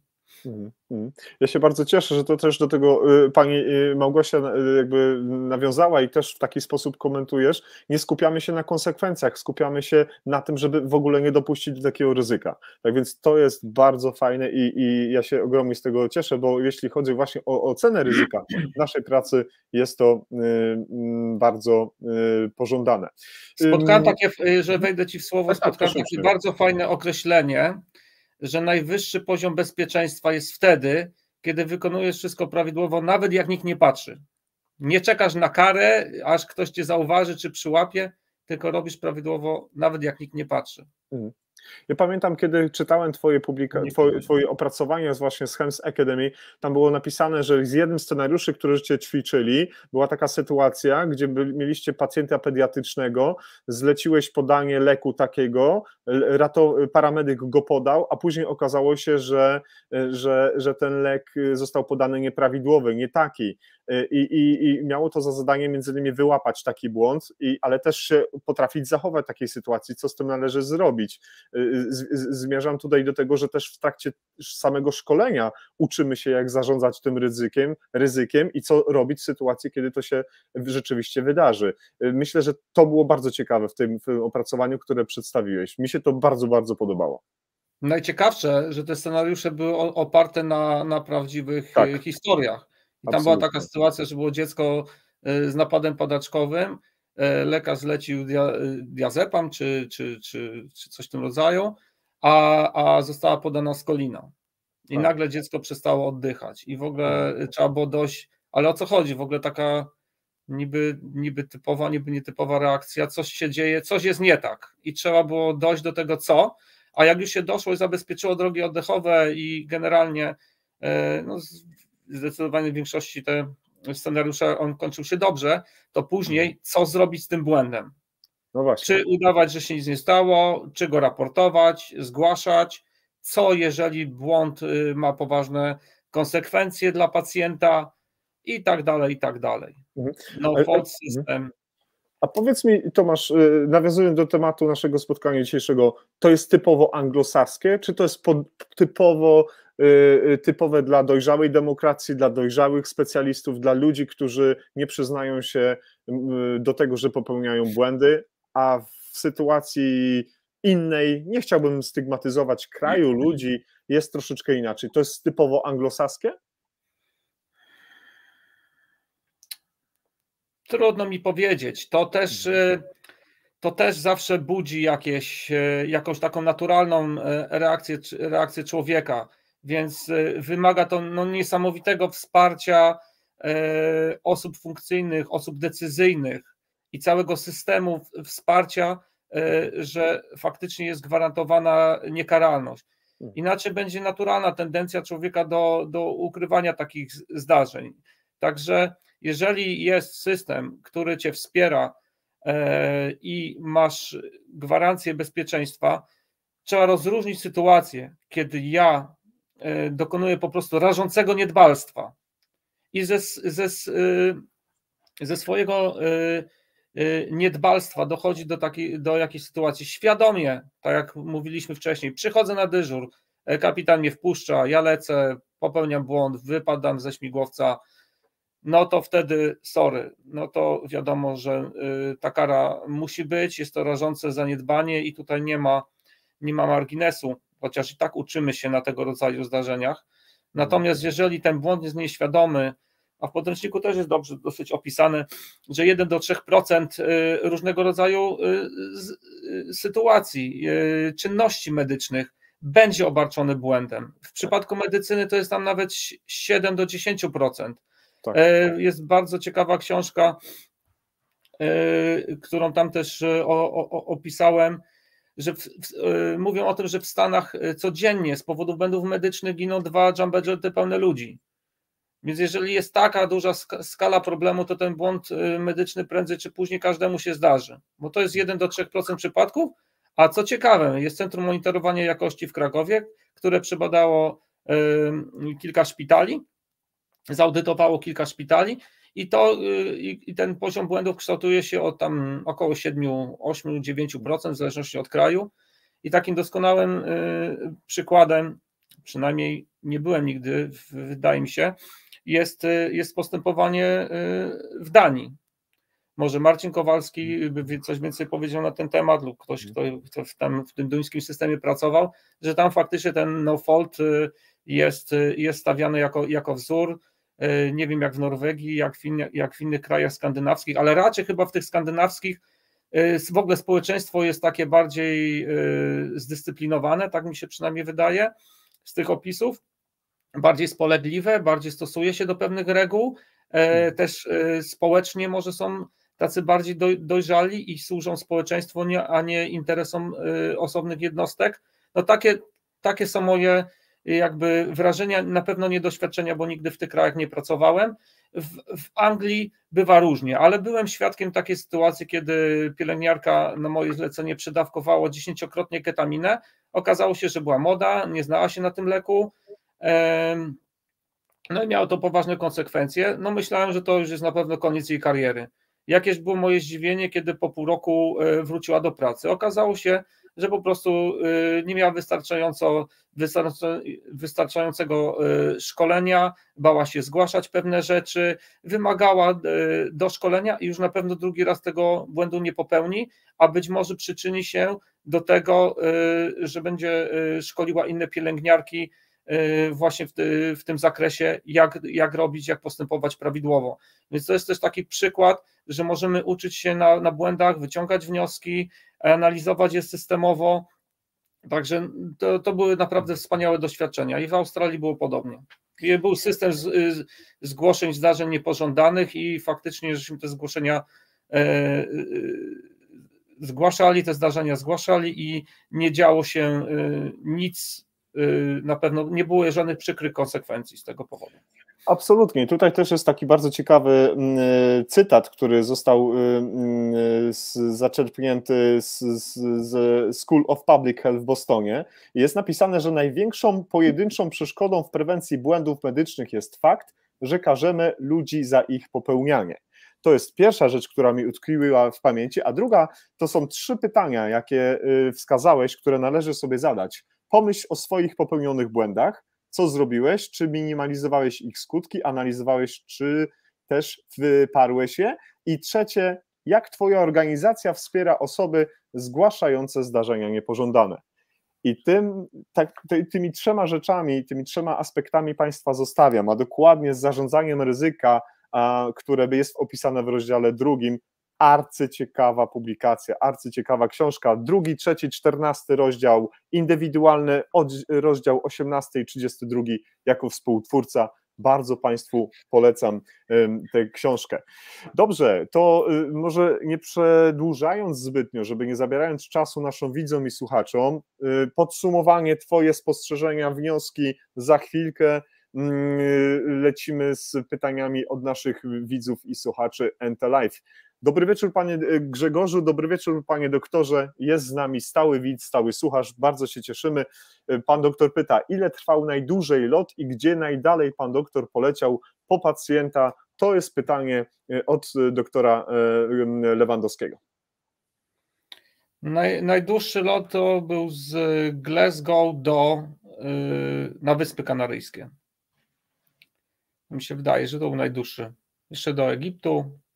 Także takie odległości kilka tysięcy kilometrów. Nie pamiętam, nie jestem w stanie wyliczyć, który z tych lotów był najdłuższy. Z pacjentem. Tak, dobrze. Oj, miałem wyłączyć komentarz i dać kolejny. Kolejne osoby przybywają i kolejne osoby Ciebie też pozdrawiają. Pan Jakub Dąbrowski dołączył do nas. Wieczór, cześć. Dobry wieczór panie Jakubie, cieszę się, że zdecydował się pan dzisiejszy wieczór choćby w części spędzić z NT Live. Tak tylko nieskromnie powiem, że jesteśmy 80. raz na antenie na żywo, tak więc bardzo dziękujemy, że dołączył pan również do naszej dzisiejszej rozmowy. Pan Łukasz, odnośnie dzieci, mieliście państwo sztywne wytyczne odnośnie dawek, leków, taką pomoc kieszonkową? Tak, ja już nie pamiętam jak to się nazywało, to było chyba Cooksley Pediatric Card. Jest taki anestezjolog pediatryczny, który wymyślił, w zasadzie zaprojektował taką żółtą kartę. Ja ją nawet gdzieś mam. Były to jednorazowe karty, na których były wydrukowane wszystkie parametry życiowe i dawki leków w przeliczeniu na kilogram, te, które potrzebujemy w medycynie ratunkowej na Chemsie.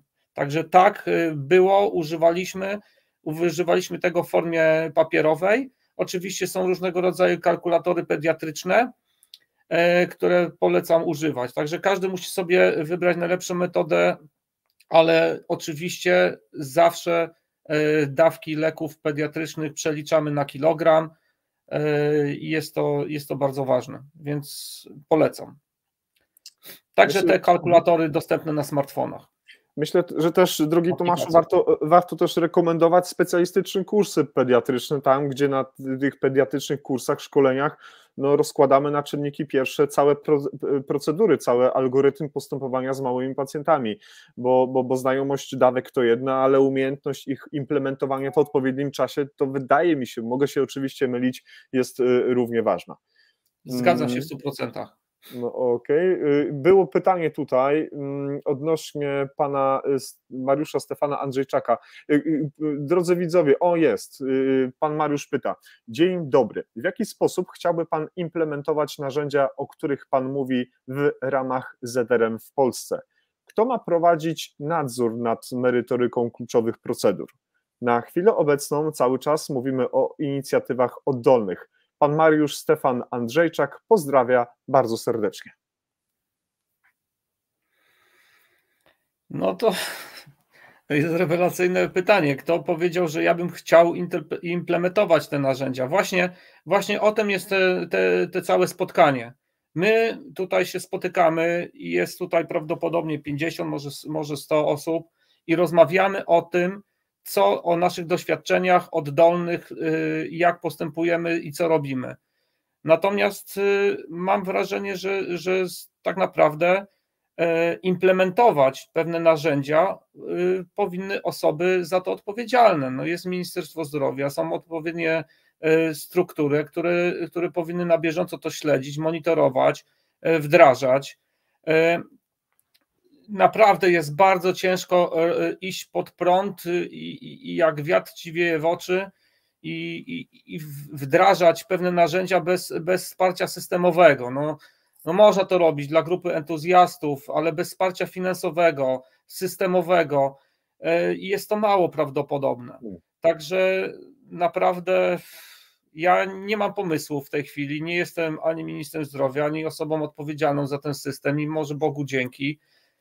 Natomiast też ministrowie powinni korzystać z mądrych doradców i wydaje mi się, że może w ten sposób. to, co my możemy zrobić, będąc po prostu szeregowymi pracownikami, którym w tej chwili też jestem, po prostu dobrze wykonywać swoją pracę i nie zgadzać się na byle jakość. Po prostu tyle możemy zrobić. A czy, nie wiem, może są jakieś stowarzyszenia, te stowarzyszenia ratowników, no wiemy, jak są implementowane pewne, albo przynajmniej proponowane pewne projekty, tak jak ten projekt o czynności, o medycznych czynnościach ratunkowych, który się ukazał w maju, i Lukas Felczer, serdecznie pozdrawiam, bo bardzo ładnie tam spuentował i wypunktował. No, ja sobie po prostu nie wyobrażam, że w ten sposób jest w ogóle proponowany projekt, gdzie mam go teraz przed sobą na przykład i widzę ocenę skutków regulacji, jak został on implementowany w innych krajach i jest po prostu brak danych, brak załączników, brak jakichkolwiek informacji i jest komentarz, że wejście w życie rozporządzenia nie spowoduje zwiększenia wydatków budżetu państwa. No to ja się zastanawiam, w jaki sposób mają być też wszystkie czynności wprowadzane. Na pewno jest to przykład, w jaki sposób ich nie wprowadzać. Natomiast nie mam takich aspiracji, aby zostać ministrem zdrowia w tym kraju i zająć się wdrażaniem rozwiązań systemowych dla całego kraju. Nie wiem, może drodzy Państwo, jeżeli macie taką siłę przebicia i może układy, no to może zaprosimy kiedyś pana ministra, jednego, drugiego do rozmowy w NT Live. Nie wiem, jak to się skończy, nie wiem, do jakich wniosków dojdziemy, ale warto próbować, żeby może pośród takich osób, którym na sercu leży dobro naszej przyszłości wspólnej, takie pytania warto byłoby zadawać. Kolejne pytanie od Bartka. Bartek Zimoch, Szczeciński Ośrodek, człowiek, który o zmianach, o przemianach wewnętrznych, zewnętrznych, systemowych nas samych sporo mógłby na ten temat powiedzieć, był już naszym gościem albo 3-krotnie i tutaj będę prosił o pomoc. Jaki dokładnie skrót Bartek ma na myśli, a dokładnie w skrót MICA czy MISA w systemie australijskim, bo ja niestety nie wiem, czego dotyczy ten skrót. Też nie wiem. Dobrze, to Bartek Zimoch, bardzo bym Cię prosił, żebyś rozwinął ten skrót, bo nie chciałbym tutaj popełnić jakiegoś błędu, nie znam się na tym, trudno mi powiedzieć. Na żaglach, cieszę się, że Państwo dzisiaj jesteście z nami, na żaglach z medykami to bardzo fajnie. Jesteśmy jakby medycyny, natomiast pływamy po morzach. Współpracujecie także przy akcjach ratunkowych na morzu, czy to jest już zupełnie inna dziedzina? Takie pierwsze pytanie, bo drugie też chyba się pojawiło. Tutaj urządzę troszkę prywaty, bo pozdrawiam serdecznie na żaglach, bo bardzo lubię żeglować. Jak na razie, co prawda po jeziorach mazurskich, ale uwielbiam to i też pewne rozwiązania pracy zespołowej przenoszę do praktyki medycznej, także pozdrawiam serdecznie. I oczywiście w Australii było dużo takich zdarzeń. W Polsce jest SAR, który bierze udział w takich akcjach, tak? Także jest dedykowana jednostka, która bierze udział w akcjach typowo ratunkowych podejmowania pacjentów z morza. A w Australii faktycznie były takie sytuacje, że podejmowaliśmy szczególnie z przepływających statków, czy to tankowców, statków pasażerskich, różnego rodzaju były sytuacje, czy urazy, czy zachorowania, więc faktycznie albo udało się wylądować na takim statku, albo trzeba było pacjenta wciągać za pomocą wciągarki. Była też taka akcja, gdzie kobieta samotnie płynęła gdzieś na Fidżi i w trakcie doszło do wybuchu silnika, ona samotnie była na łodzi i musieliśmy też ją podejmować. Także niesamowicie spektakularna akcja i ciężko poparzona kobieta, gdzie miała poparzone też oczy, drogi oddechowe i samotnie dryfowała na tym jachcie, była podejmowana. Byli podejmowani na przykład japońscy turyści, którzy uwielbiają snorkować i nieumiejętnie albo dostawali udaru, albo zachłyśnięcia, więc też z wody się ich podejmowało. I jak najbardziej jest miejsce dla śmigłowców ratunkowych w obszarach morskich. Ja pozwolę sobie dodać, trudno mi się tak bezosobowo odnosić, czy to pan, czy pani, czy może grupa. Drodzy przyjaciele żeglarze, wklejam w komentarzu link do odcinka Program Służby, odcinek pierwszy, Morska Służba Poszukiwania i Ratownictwa SAR, produkcji Mouse Productions, bardzo fajna seria, bardzo dobrze przygotowana. Jeżeli Państwo macie ochotę, zajrzyjcie do nich, bo to jest naprawdę fajny odcinek i z pewnością miłośnicy żeglugi, tej śródlądowej i tej takiej morskiej, oceanicznej, jakiejkolwiek, znajdziecie tam Państwo ciekawostki dla siebie, więc wbijamy nieco piłkę taką w kierunku specjalistów, którzy się tym zajmują. Nie wiem, czy jest już Bartek, napisał do nas może ze swoim pytaniem, jeszcze nie. Okej, o to chodziło, mój drogi, czyli takie mobilne, intensywne terapie w ramach EMS-u, gdzie pracują paramedycy. Jak to wygląda w australijskim systemie? Tak, oczywiście są takie zespoły szybkiej odpowiedzi i oprócz standardowych karetek też Critical Care Paramedic z osobnym samochodem, z reguły samochodem osobowym. Jeżeli jest potrzebny, to stanowi wsparcie dla pracujących paramedyków i służy swoim doświadczeniem, wykonywaniem różnego rodzaju czynności. A jeśli chodzi bo nie znam dokładnie tego pojęcia, znam pojęcie zespół szybkiej odpowiedzi i faktycznie takie, czy samochód i takie samochody były, ale też oczywiście, jeżeli chodzi o intensive care, to były osobne, dedykowane ambulanse do transportów międzyszpitalnych pacjentów intensywnej terapii i też mieliśmy na przykład osobne, dedykowane śmigłowce do takich celów.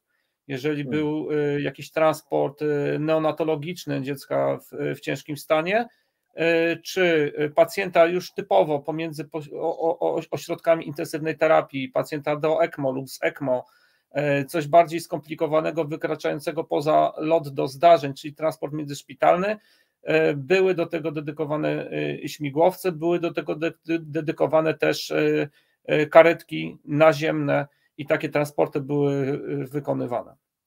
Super, uprzejmie dziękujemy. Kolejne pytanie od pana Łukasza Derkacza. Cieszę się, panie Łukaszu, że po raz kolejny jest pan z nami. To naprawdę bardzo wiele dla nas znaczy. Pytanie, szpitale scentralizowane, duże, kompleksowe, czy raczej może małe i liczne w Australii? Jak to wygląda?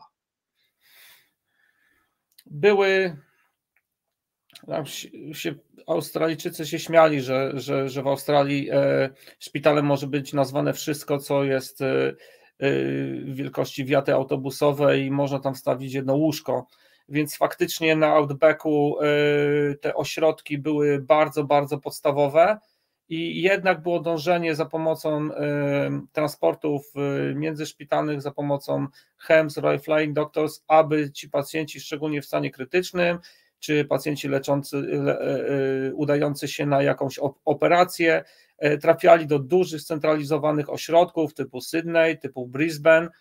Były to ośrodki i są to ośrodki bardzo, bardzo nowoczesne, konkurujące z najlepszymi ośrodkami światowymi. Więc była ta medycyna, nazwijmy to, pierwszego świata i tych krajów rozwijających się. Także można było zaobserwować wszystko, cały przekrój medycyny.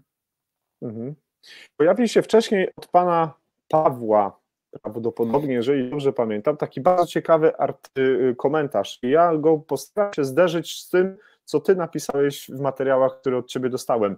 W nauczaniu ratowników medycznych, zwłaszcza poprzez symulację, musimy zwracać większą uwagę na umiejętności miękkie. Bez tego nawet najlepiej przygotowani pod względem merytorycznym medycy będą popełniać błędy. Mógłbyś się odnieść do kursu twojego w Akademii HEMS, właśnie jeśli chodzi o miękkie umiejętności, a ja znajdę coś, co mnie zaciekawiło, a co padło z twoich ust, co jest zanotowane w notatkach. Na pewno duży nacisk na komunikację, na pętlę zwrotną, na delegowanie zadań, na pilnowanie czasu, na tą świadomość sytuacyjną, o której tyle było wspomniane, więc tak mało czasu jest, albo było poświęcone za moich czasów, jak studiowałem, umiejętnościom miękkim. Była tylko nauka, teoria, a później no, w praktyce wychodziło to różnie, właśnie z tego względu, że umiejętności miękkie także trzeba ćwiczyć i trzeba je ćwiczyć, szczególnie jeśli w sytuacjach stresowych. Musimy ćwiczyć też, jak się ćwiczy w sporcie, w interwałach, tak, zwiększając intensywność ćwiczeń, później mieć jakieś mniej intensywne zajęcia, później znowu bardziej intensywne, jest to tak zwane, o czym mówi Scott Weingart, stress inoculation. Ja się w tym 100% zgadzam. Więc, a przede wszystkim komunikacja i w zespole, i z rodziną pacjenta, i z samym pacjentem, a także, co jest niezmiernie ważne, i to jest taki hit, który się ostatnio pojawia, resilience, czyli znowu umiejętność taka po tych intensywnych akcjach odpoczywania, budowania w sobie jakiejś takiej sprężystości, odporności psychicznej. O tym wcześniej jakby w ogóle nie było mowy. To też podczas COVID-a wyszło, jak myśmy sobie radzili z tymi sytuacjami pod tak niesamowitym obciążeniem. I ten, kto miał tą resilience, tą rezyliencję, tą odporność psychiczną czy sprężystość dobrze zbudowaną, to jest to w ogóle osobny temat i może kogoś z psychologów zaprosimy, a zaprosisz, bo ja zapraszam. Bardzo chętnie. Już bardzo chętnie takiego odcinka wysłucham, jak sobie zrobić ten work-life balance, bo czasami przypominamy po prostu ludzkie kamikadze, którzy pędzą z dyżuru na dyżur i to ma później wpływ. My się dziwimy, że dochodzi do różnego rodzaju też nieporozumień i że ktoś nas w załodze przestaje rozumieć, nasze komunikaty, no to wszystko jest właśnie też z tym związane. Więc dziękuję za ten niezmiernie ważny wątek umiejętności miękkich, o których nie wolno zapominać. Bardzo dobry kurs, polecę ETC na przykład, Europejskiej Rady Resuscytacji, gdzie tam jest dużo czasu poświęcone urazom, ale też bardzo dużo jest odnośnie roli lidera, przywództwa, wydawania odpowiednich komunikatów, zrozumienia tej treści. Także polecam gorąco. Faktycznie ważna część, a szczególnie na symulacjach. Bardzo powiało dużym optymizmem nasza widzka, pani Jagoda, jest dzisiaj z nami, Mikołajczyk, napisała: powoli się to zmienia, zwłaszcza w warunkach symulacyjnych kładziony jest nacisk na umiejętności miękkie. Jak sądzę, tu mówimy o obszarach akademickich, już to, co powiedział Tomasz, że kiedy on czy studiował na Akademii Medycznej, to może tego było mniej albo w ogóle, a teraz, jak się okazuje, w nowych systemach edukacyjnych jest tego coraz więcej, tak więc dwa kciuki do góry, pani Jagodo, trzymamy kciuki za te wszystkie nowe zmiany, bo mam nadzieję, że akurat te będą bardzo, bardzo dobre.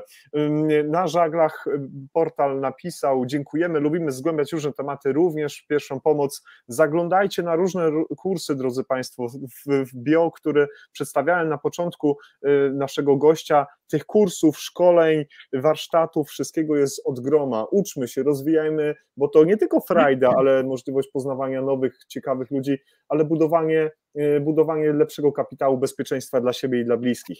Ale jedno zdanie na ten temat komentarza na Żaglach. Pamiętajcie, że łańcuch jest tak silny jak jego najsłabsze ogniwo, więc jeżeli my działamy już z pacjentem, gdzie są podjęte pierwsze czynności ratunkowe, jest podjęty BLS, jest to tak samo ważne ogniwo jak wszystkie kolejne, które są wykonywane, czy nasza pomoc w prehospitalu, czy później pacjent na intensywnej terapii, jak jest prowadzony, każdy ten element ma kluczowe znaczenie i odpowiednio wczesne podjęcie działań, zaalarmowanie służb ratunkowych może być kluczowe dla przeżycia danego pacjenta.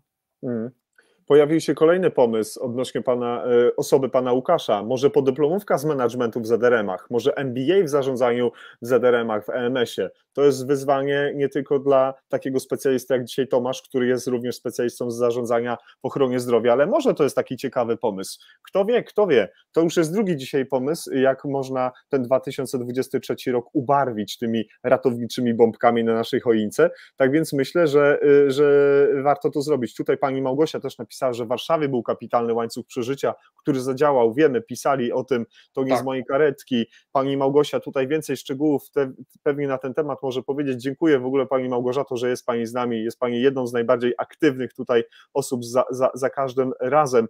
Ale ja jeszcze do tej symulacji chciałbym się odnieść, bo to są twoje słowa. Twój mózg i wyobraźnia to najtańsze dostępne wszędzie narzędzie symulacyjne, które możemy wykorzystać szczególnie w domu, kiedy na spokojnie usiądziemy i pomyślimy o pewnych sytuacjach, których nie należy robić, które nie powinniśmy robić, albo które powinniśmy robić. Jak odczytywać taką zasadę no-go w tym systemie symulacyjnym? To są tak naprawdę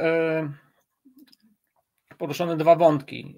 Jeden to jest to, że co prawda safety first i jako w ratownicy nie powinniśmy wchodzić w strefę zagrożenia, ale bywa to różnie i czasami jesteśmy w takiej sytuacji, że nie ma znikąd pomocy, a człowiek jest w stanie bezpośredniego zagrożenia życia, czy to w przypadku tej pracy w Australii, gdzie musieliśmy zjeżdżać na linię i też się człowiek zastanawiał, czy to jest już jeszcze bezpieczne, czy już naprawdę przekracza pewne granice, więc lepiej po prostu sobie w domu i na spokojnie nad tym pomyśleć, niż później działać na spontanie totalnej i bez przygotowania. Pomyślmy o swoich rodzinach, o całym swoim doświadczeniu i ja tutaj nie stawiam żadnych granic. Jest to bardzo indywidualne podejście i wiem, że warto to wcześniej przemyśleć i sobie wypracować w domu. A druga rzecz, że mózg i wyobraźnia to najtańsze dostępne urządzenie symulacyjne i to jest prawda, że czytając nawet podręczniki, czy siedząc sobie na dyżurze w LPR-ze, otwieram książkę i sobie śledzę jakąś tam sytuację i wyobrażam sobie w głowie, co bym zrobił w danej sytuacji. Też w sytuacji klinicznej, ile leków podał, jakie leki podał, przedyskutował to z kolegą. Na przykład takim klasycznym przykładem jest rzadko wykonywanie procedury perimortem cesarean section, czyli okołośmiertne wydobycie płodu. No, ile razy ktoś to robił w życiu? I niech sobie to na spokojnie usiądzie na dyżurze, weźmie, przeczyta, przemyśli to, wyobrazi sobie, jak to zrobić, nawet jak tego nigdy nie robił czy nie ćwiczył. Ja słyszałem od kolegów kilkakrotnie, że zdarzyła się taka sytuacja i co wtedy? I co wtedy zrobisz? Podejmiesz się tego czy nie? Wytyczne mówią, że raczej tak, ale w jakim czasie, kiedy, czy są wskazania, czy ja to zrobię, czy jestem na to psychicznie gotowy? Warto sobie to wszystko w głowie ułożyć, po prostu. Absolutnie. Drodzy Państwo, jeżeli pojawiają się jeszcze jakieś pytania dzisiaj, teraz na żywo, które możemy zadać Tomaszowi, to bardzo proszę, może pojawią się jeszcze komentarze. Ja będę namawiał naszego gościa do tego, żeby po zakończeniu naszego spotkania jeszcze odniósł się w komentarzach już bezpośrednio do tych wątków, które może nie do końca zostały tutaj omówione, tak żebyście czuli się, drodzy Państwo, usatysfakcjonowani. Bardzo za wszystkie komentarze, wszystkie pytania dziękuję w tym momencie. I teraz patrzę sobie na naszą taką rozpiskę, która gdzieś w naszej przestrzeni tutaj wędruje, na zasadzie takiego szkicu, takiego szablonu naszego spotkania, no to tak pomału byśmy się chyba zbliżali do takiego twojego podsumowania, ale też takiego przekazu, co byś chciał, żeby jeszcze u progu 2023 roku się pojawiło, żeby wybrzmiało, żeby jeszcze nabrało większego znaczenia. Wiemy, że jesteś fanem dwóch słów w medycynie najbardziej, ketamina i to drugie, nawet dzisiaj Jakub Sieczko się zastanawia, tak, nawet ile razy padnie dzisiaj, to słowo. No, może nie tak dużo, nie tak często, ale jednak. Tak więc jeśli zaglądam teraz do komentarzy, do pytań, tutaj też właśnie Krzysztof odnosi się do tego, co się wydarzyło w Warszawie, na żaglach jeszcze też przytoczę Państwa profil, świetna sprawa z tym zarządzaniem na jachcie, tak samo działamy, checklista, bardzo ważna sprawa, dziękujemy za sporą dawkę wiedzy. Myślę, że to się koniecznie, drodzy Państwo, musicie wymienić kontaktami, żeglarz, anestezjolog, ratownik, przepraszam, lekarz Chemsu i miłośnicy żagli, myślę, że dobrego coś z tego wyjdzie na pewno. Tak więc spisujcie Państwo kontakt do doktora Tomasza, na pewno coś ciekawego się jeszcze dowiecie. Ja może w 2-3 zdaniach tylko odniosę się do tego, co w styczniu. W styczniu, drodzy Państwo, już mamy zaplanowane 3 odcinki, które już są potwierdzone. Nie chciałbym za wiele, to się teraz mówi, spoilerować, ale jeżeli uznacie, drodzy Państwo, że warto jest polubić nasz profil na Facebooku, dodać subskrypcję na YouTube, słuchać nas na Spotify i też dodać opinię i recenzję o tym, co robimy, to będzie nam bardzo miło i wtedy będziecie na bieżąco informowani, co się w NT Live właśnie dzieje. No to dobrze, nie wiem, czy jesteśmy przygotowani już na to podsumowanie, może pan doktor nam jakąś książkę poleci do poczytania między świętami, a może coś innego jeszcze się tutaj pojawi w tym podsumowaniu, nie wiem, sam jestem ciekaw i w tym momencie z przyjemnością posłuchamy, jak dzisiejsze spotkanie o anglosaskim systemie medycyny przedszpitalnej ma do powiedzenia, albo o czym ma do powiedzenia w tej kwestii nasz gość, czyli pan dr Tomasz Derkowski. No to jeśli chodzi o podsumowanie, to można to podzielić na jakieś wnioski systemowe, indywidualne, to czego się nauczyłem, to czego doświadczyłem i w porównaniu tego z Polską. Na pewno jest potrzeba poprawy jakości transportów międzyszpitalnych za pomocą odpowiednich ustaw i rozporządzeń, które na razie no tak wiadomo jak funkcjonują.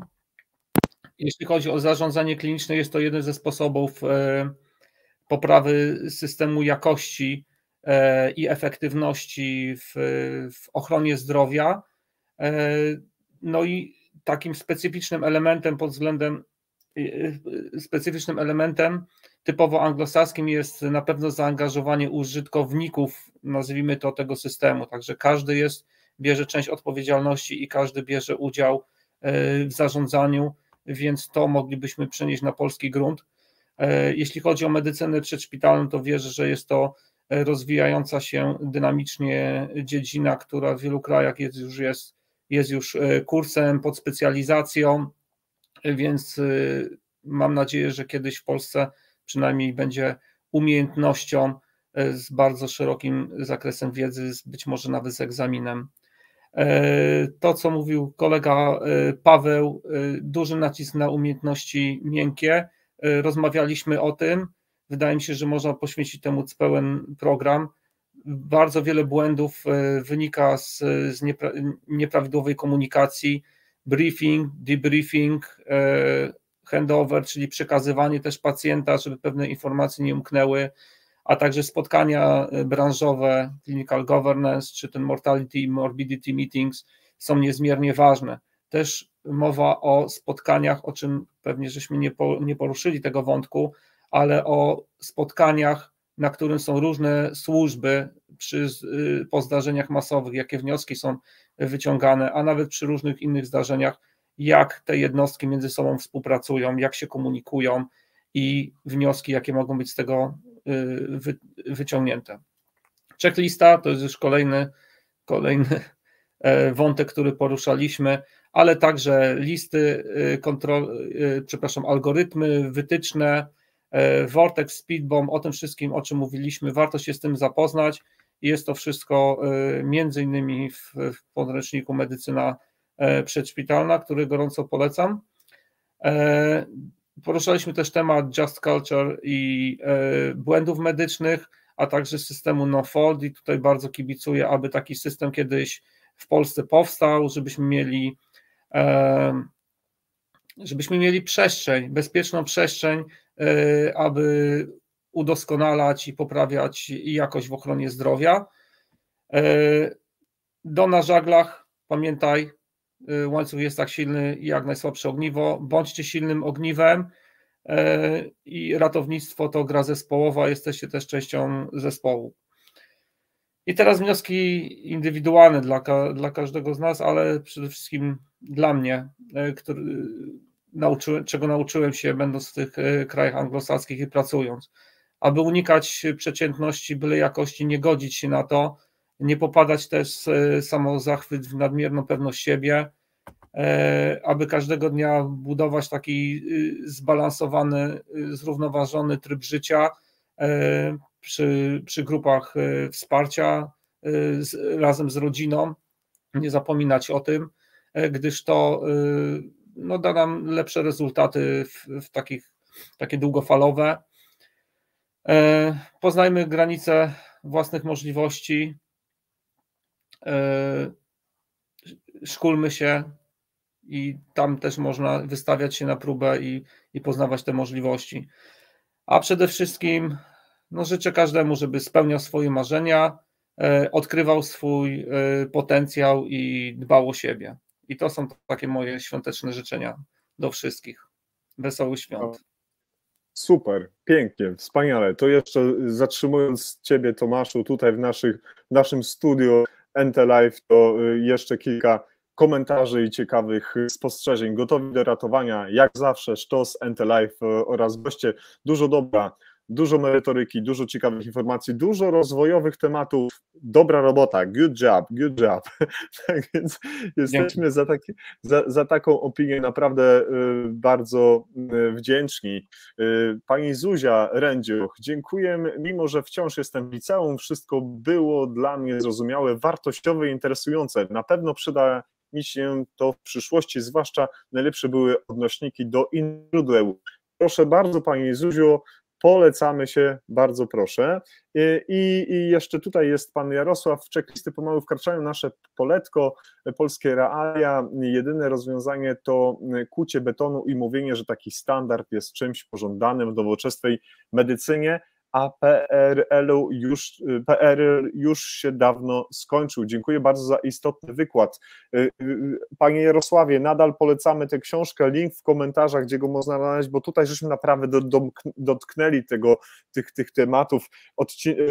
Rozdział 32, zastosowanie USG w medycznych czynnościach ratunkowych z panią Dorotą Sobczyk, świetny rozdział, bardzo polecam, i z panem Marcinem Kowalskim, tak, prawda? To jest wspólny rozdział, chyba 18, to też bardzo należy tutaj podkreślić. Zaglądajcie do tej książki. Nie jestem w stanie obiecać, czy tak z takim pięknym podpisem otrzymacie. Otrzymałem ten podpis zarówno od doktora Gąskowskiego i doktora Kowalskiego i od doktora Darkowskiego, ale czytać internety i warto dzwonić do różnych miłych gości. Cieszę się bardzo, że jest z nami pani Mirela Motyka. Odcinek z przytupem na zakończenie roku. To był naprawdę dobry rok. Podpisuję się pod gotowi do ratowania. Bardzo dziękujemy za kolejną opinię. Paweł Bednarenką z NHS-u brytyjskiego. Stary, tobie dziękuję za dzisiejszą obecność, bardzo również super odcinek, dużo mega fajnych informacji, dobra robota, dziękuję wam obu oraz widzom za fantastyczne spotkanie i życzę wesołych świąt, ale tutaj panie Tomaszu, jeszcze może kilka słów do Pawła, bo jemu się chyba naprawdę należą podziękowania za ten portal Ratownik na Wyspach, prawda? Jestem całym sercem z wszystkimi paramedykami na Wyspach, a szczególnie z Polakiem. Trzymaj się, bracie. Ekstra, świetnie. To jeszcze zobaczmy, czy ktoś do nas życzliwie napisał. Myślę, że tak świątecznie możemy sobie tak wspominkowo i dziękując nawzajem, bo my Państwu i Wy nam, co jest bardzo miłe. Tomasz, na Ciebie zawsze można liczyć, pozdrawiam. Dziękuję, że takie piękne rzeczy się dzisiaj tutaj pojawiają. Pani Gosia napisała wielkie dzięki, mega ciekawe spotkanie, zdrowych i spokojnych świąt, do których się oczywiście bardzo mocno dołączamy i tutaj jeszcze też był ciekawy komentarz. Zawsze bardzo się cieszę, że od pana Grzegorza, od pana doktora możemy na to liczyć. Dziękujemy za piękny wieczór, również panie Grzegorzu. Bartek, fajnie, że jesteś z nami, cieszymy się ogromnie. Ten rok był z pewnością dla ciebie ogromnie trudny, ale stary, trzymamy za ciebie kciuki i jak tutaj napisał pan Łukasz, z odcinka na odcinek po prostu lepsi ci nasi goście. No, było już ich sporo i cieszymy się bardzo, że podnosimy bardzo mocno poprzeczkę i w ten sposób no, dajemy też Państwu satysfakcję, więc piszcie do nas, może kogo byście chcieli zobaczyć NT Live, można nas znaleźć na Facebooku, można nas znaleźć na Spotify, można nas znaleźć na YouTubie. Dziękujemy Pani Agnieszko za obecność. Pani Agnieszka napisała bardzo ciekawa audycja, gratuluję, dobrze się słucha, zachęcam do kontynuacji i poszerzenia tematyki, pozdrawiamy serdecznie, dziękujemy również. Obiecuję Pani Agnieszko, że już te odcinki styczniowe będą na pewno bardzo ciekawe. Pani Izabela zwraca się bezpośrednio do Pana doktora. I oczywiście jeszcze na żaglach, żeby nie było, że nie udostępniamy. I myślę, że chyba to wszystko, aż się nie chce kończyć takiego fajnego spotkania, w którym żeśmy rozmawiali dzisiaj o wielu wątkach, których wspólnym mianownikiem nie tylko była osoba naszego gościa, ale przede wszystkim ten anglosaski system medycyny przedszpitalnej. I myślę, że chyba ochrzcimy ten NT Live w rozmowach o medycynie przedszpitalnej. Myślę, że tak będzie. Dokładamy swoją cegiełkę do marzeń Pana doktora. Niech się tak stanie. A drodzy Państwo, pozwolicie, że raz jeszcze przypomnę, że moim i Państwa gościem był Pan doktor Tomasz Derkowski. No świetny specjalista, ale przede wszystkim świetny mówca, za co ja osobiście jestem bardzo wdzięczny, bo jak sobie tak dwie gaduły usiądą i pogadają, to chyba coś ciekawego zawsze z tego może wyjść. Bardzo dobrze się rozmawiało, dziękuję za rozmowę i dziękuję wszystkim za obecność. To jest fantastyczne. Drodzy Państwo, cóż tu powiedzieć, ja się ogromnie cieszę, że udało się dociągnąć do tej 80. Mam nadzieję, że jeszcze wszystko co najlepsze dla Państwa do zrealizowania jeszcze przed nami. Trzymajcie kciuki za nas, jesteśmy przekonani, że przy takim wsparciu, przy czymś takim bardzo ciekawym jak widzowie i słuchacze NT Live będzie nam się realizowało kolejne odcinki bardzo, bardzo dobrze. Życzę Państwu wesołych świąt, spokojnych, przede wszystkim zdrowych i bezpiecznych, a jak się wszystko dobrze ułoży, to zobaczymy się w styczniu. Ja nazywam się Jacek Borowiak, a to był 80. odcinek NT Live w Nordic Ticket. Serdecznie pozdrawiam, do przyszłego roku, do zobaczenia.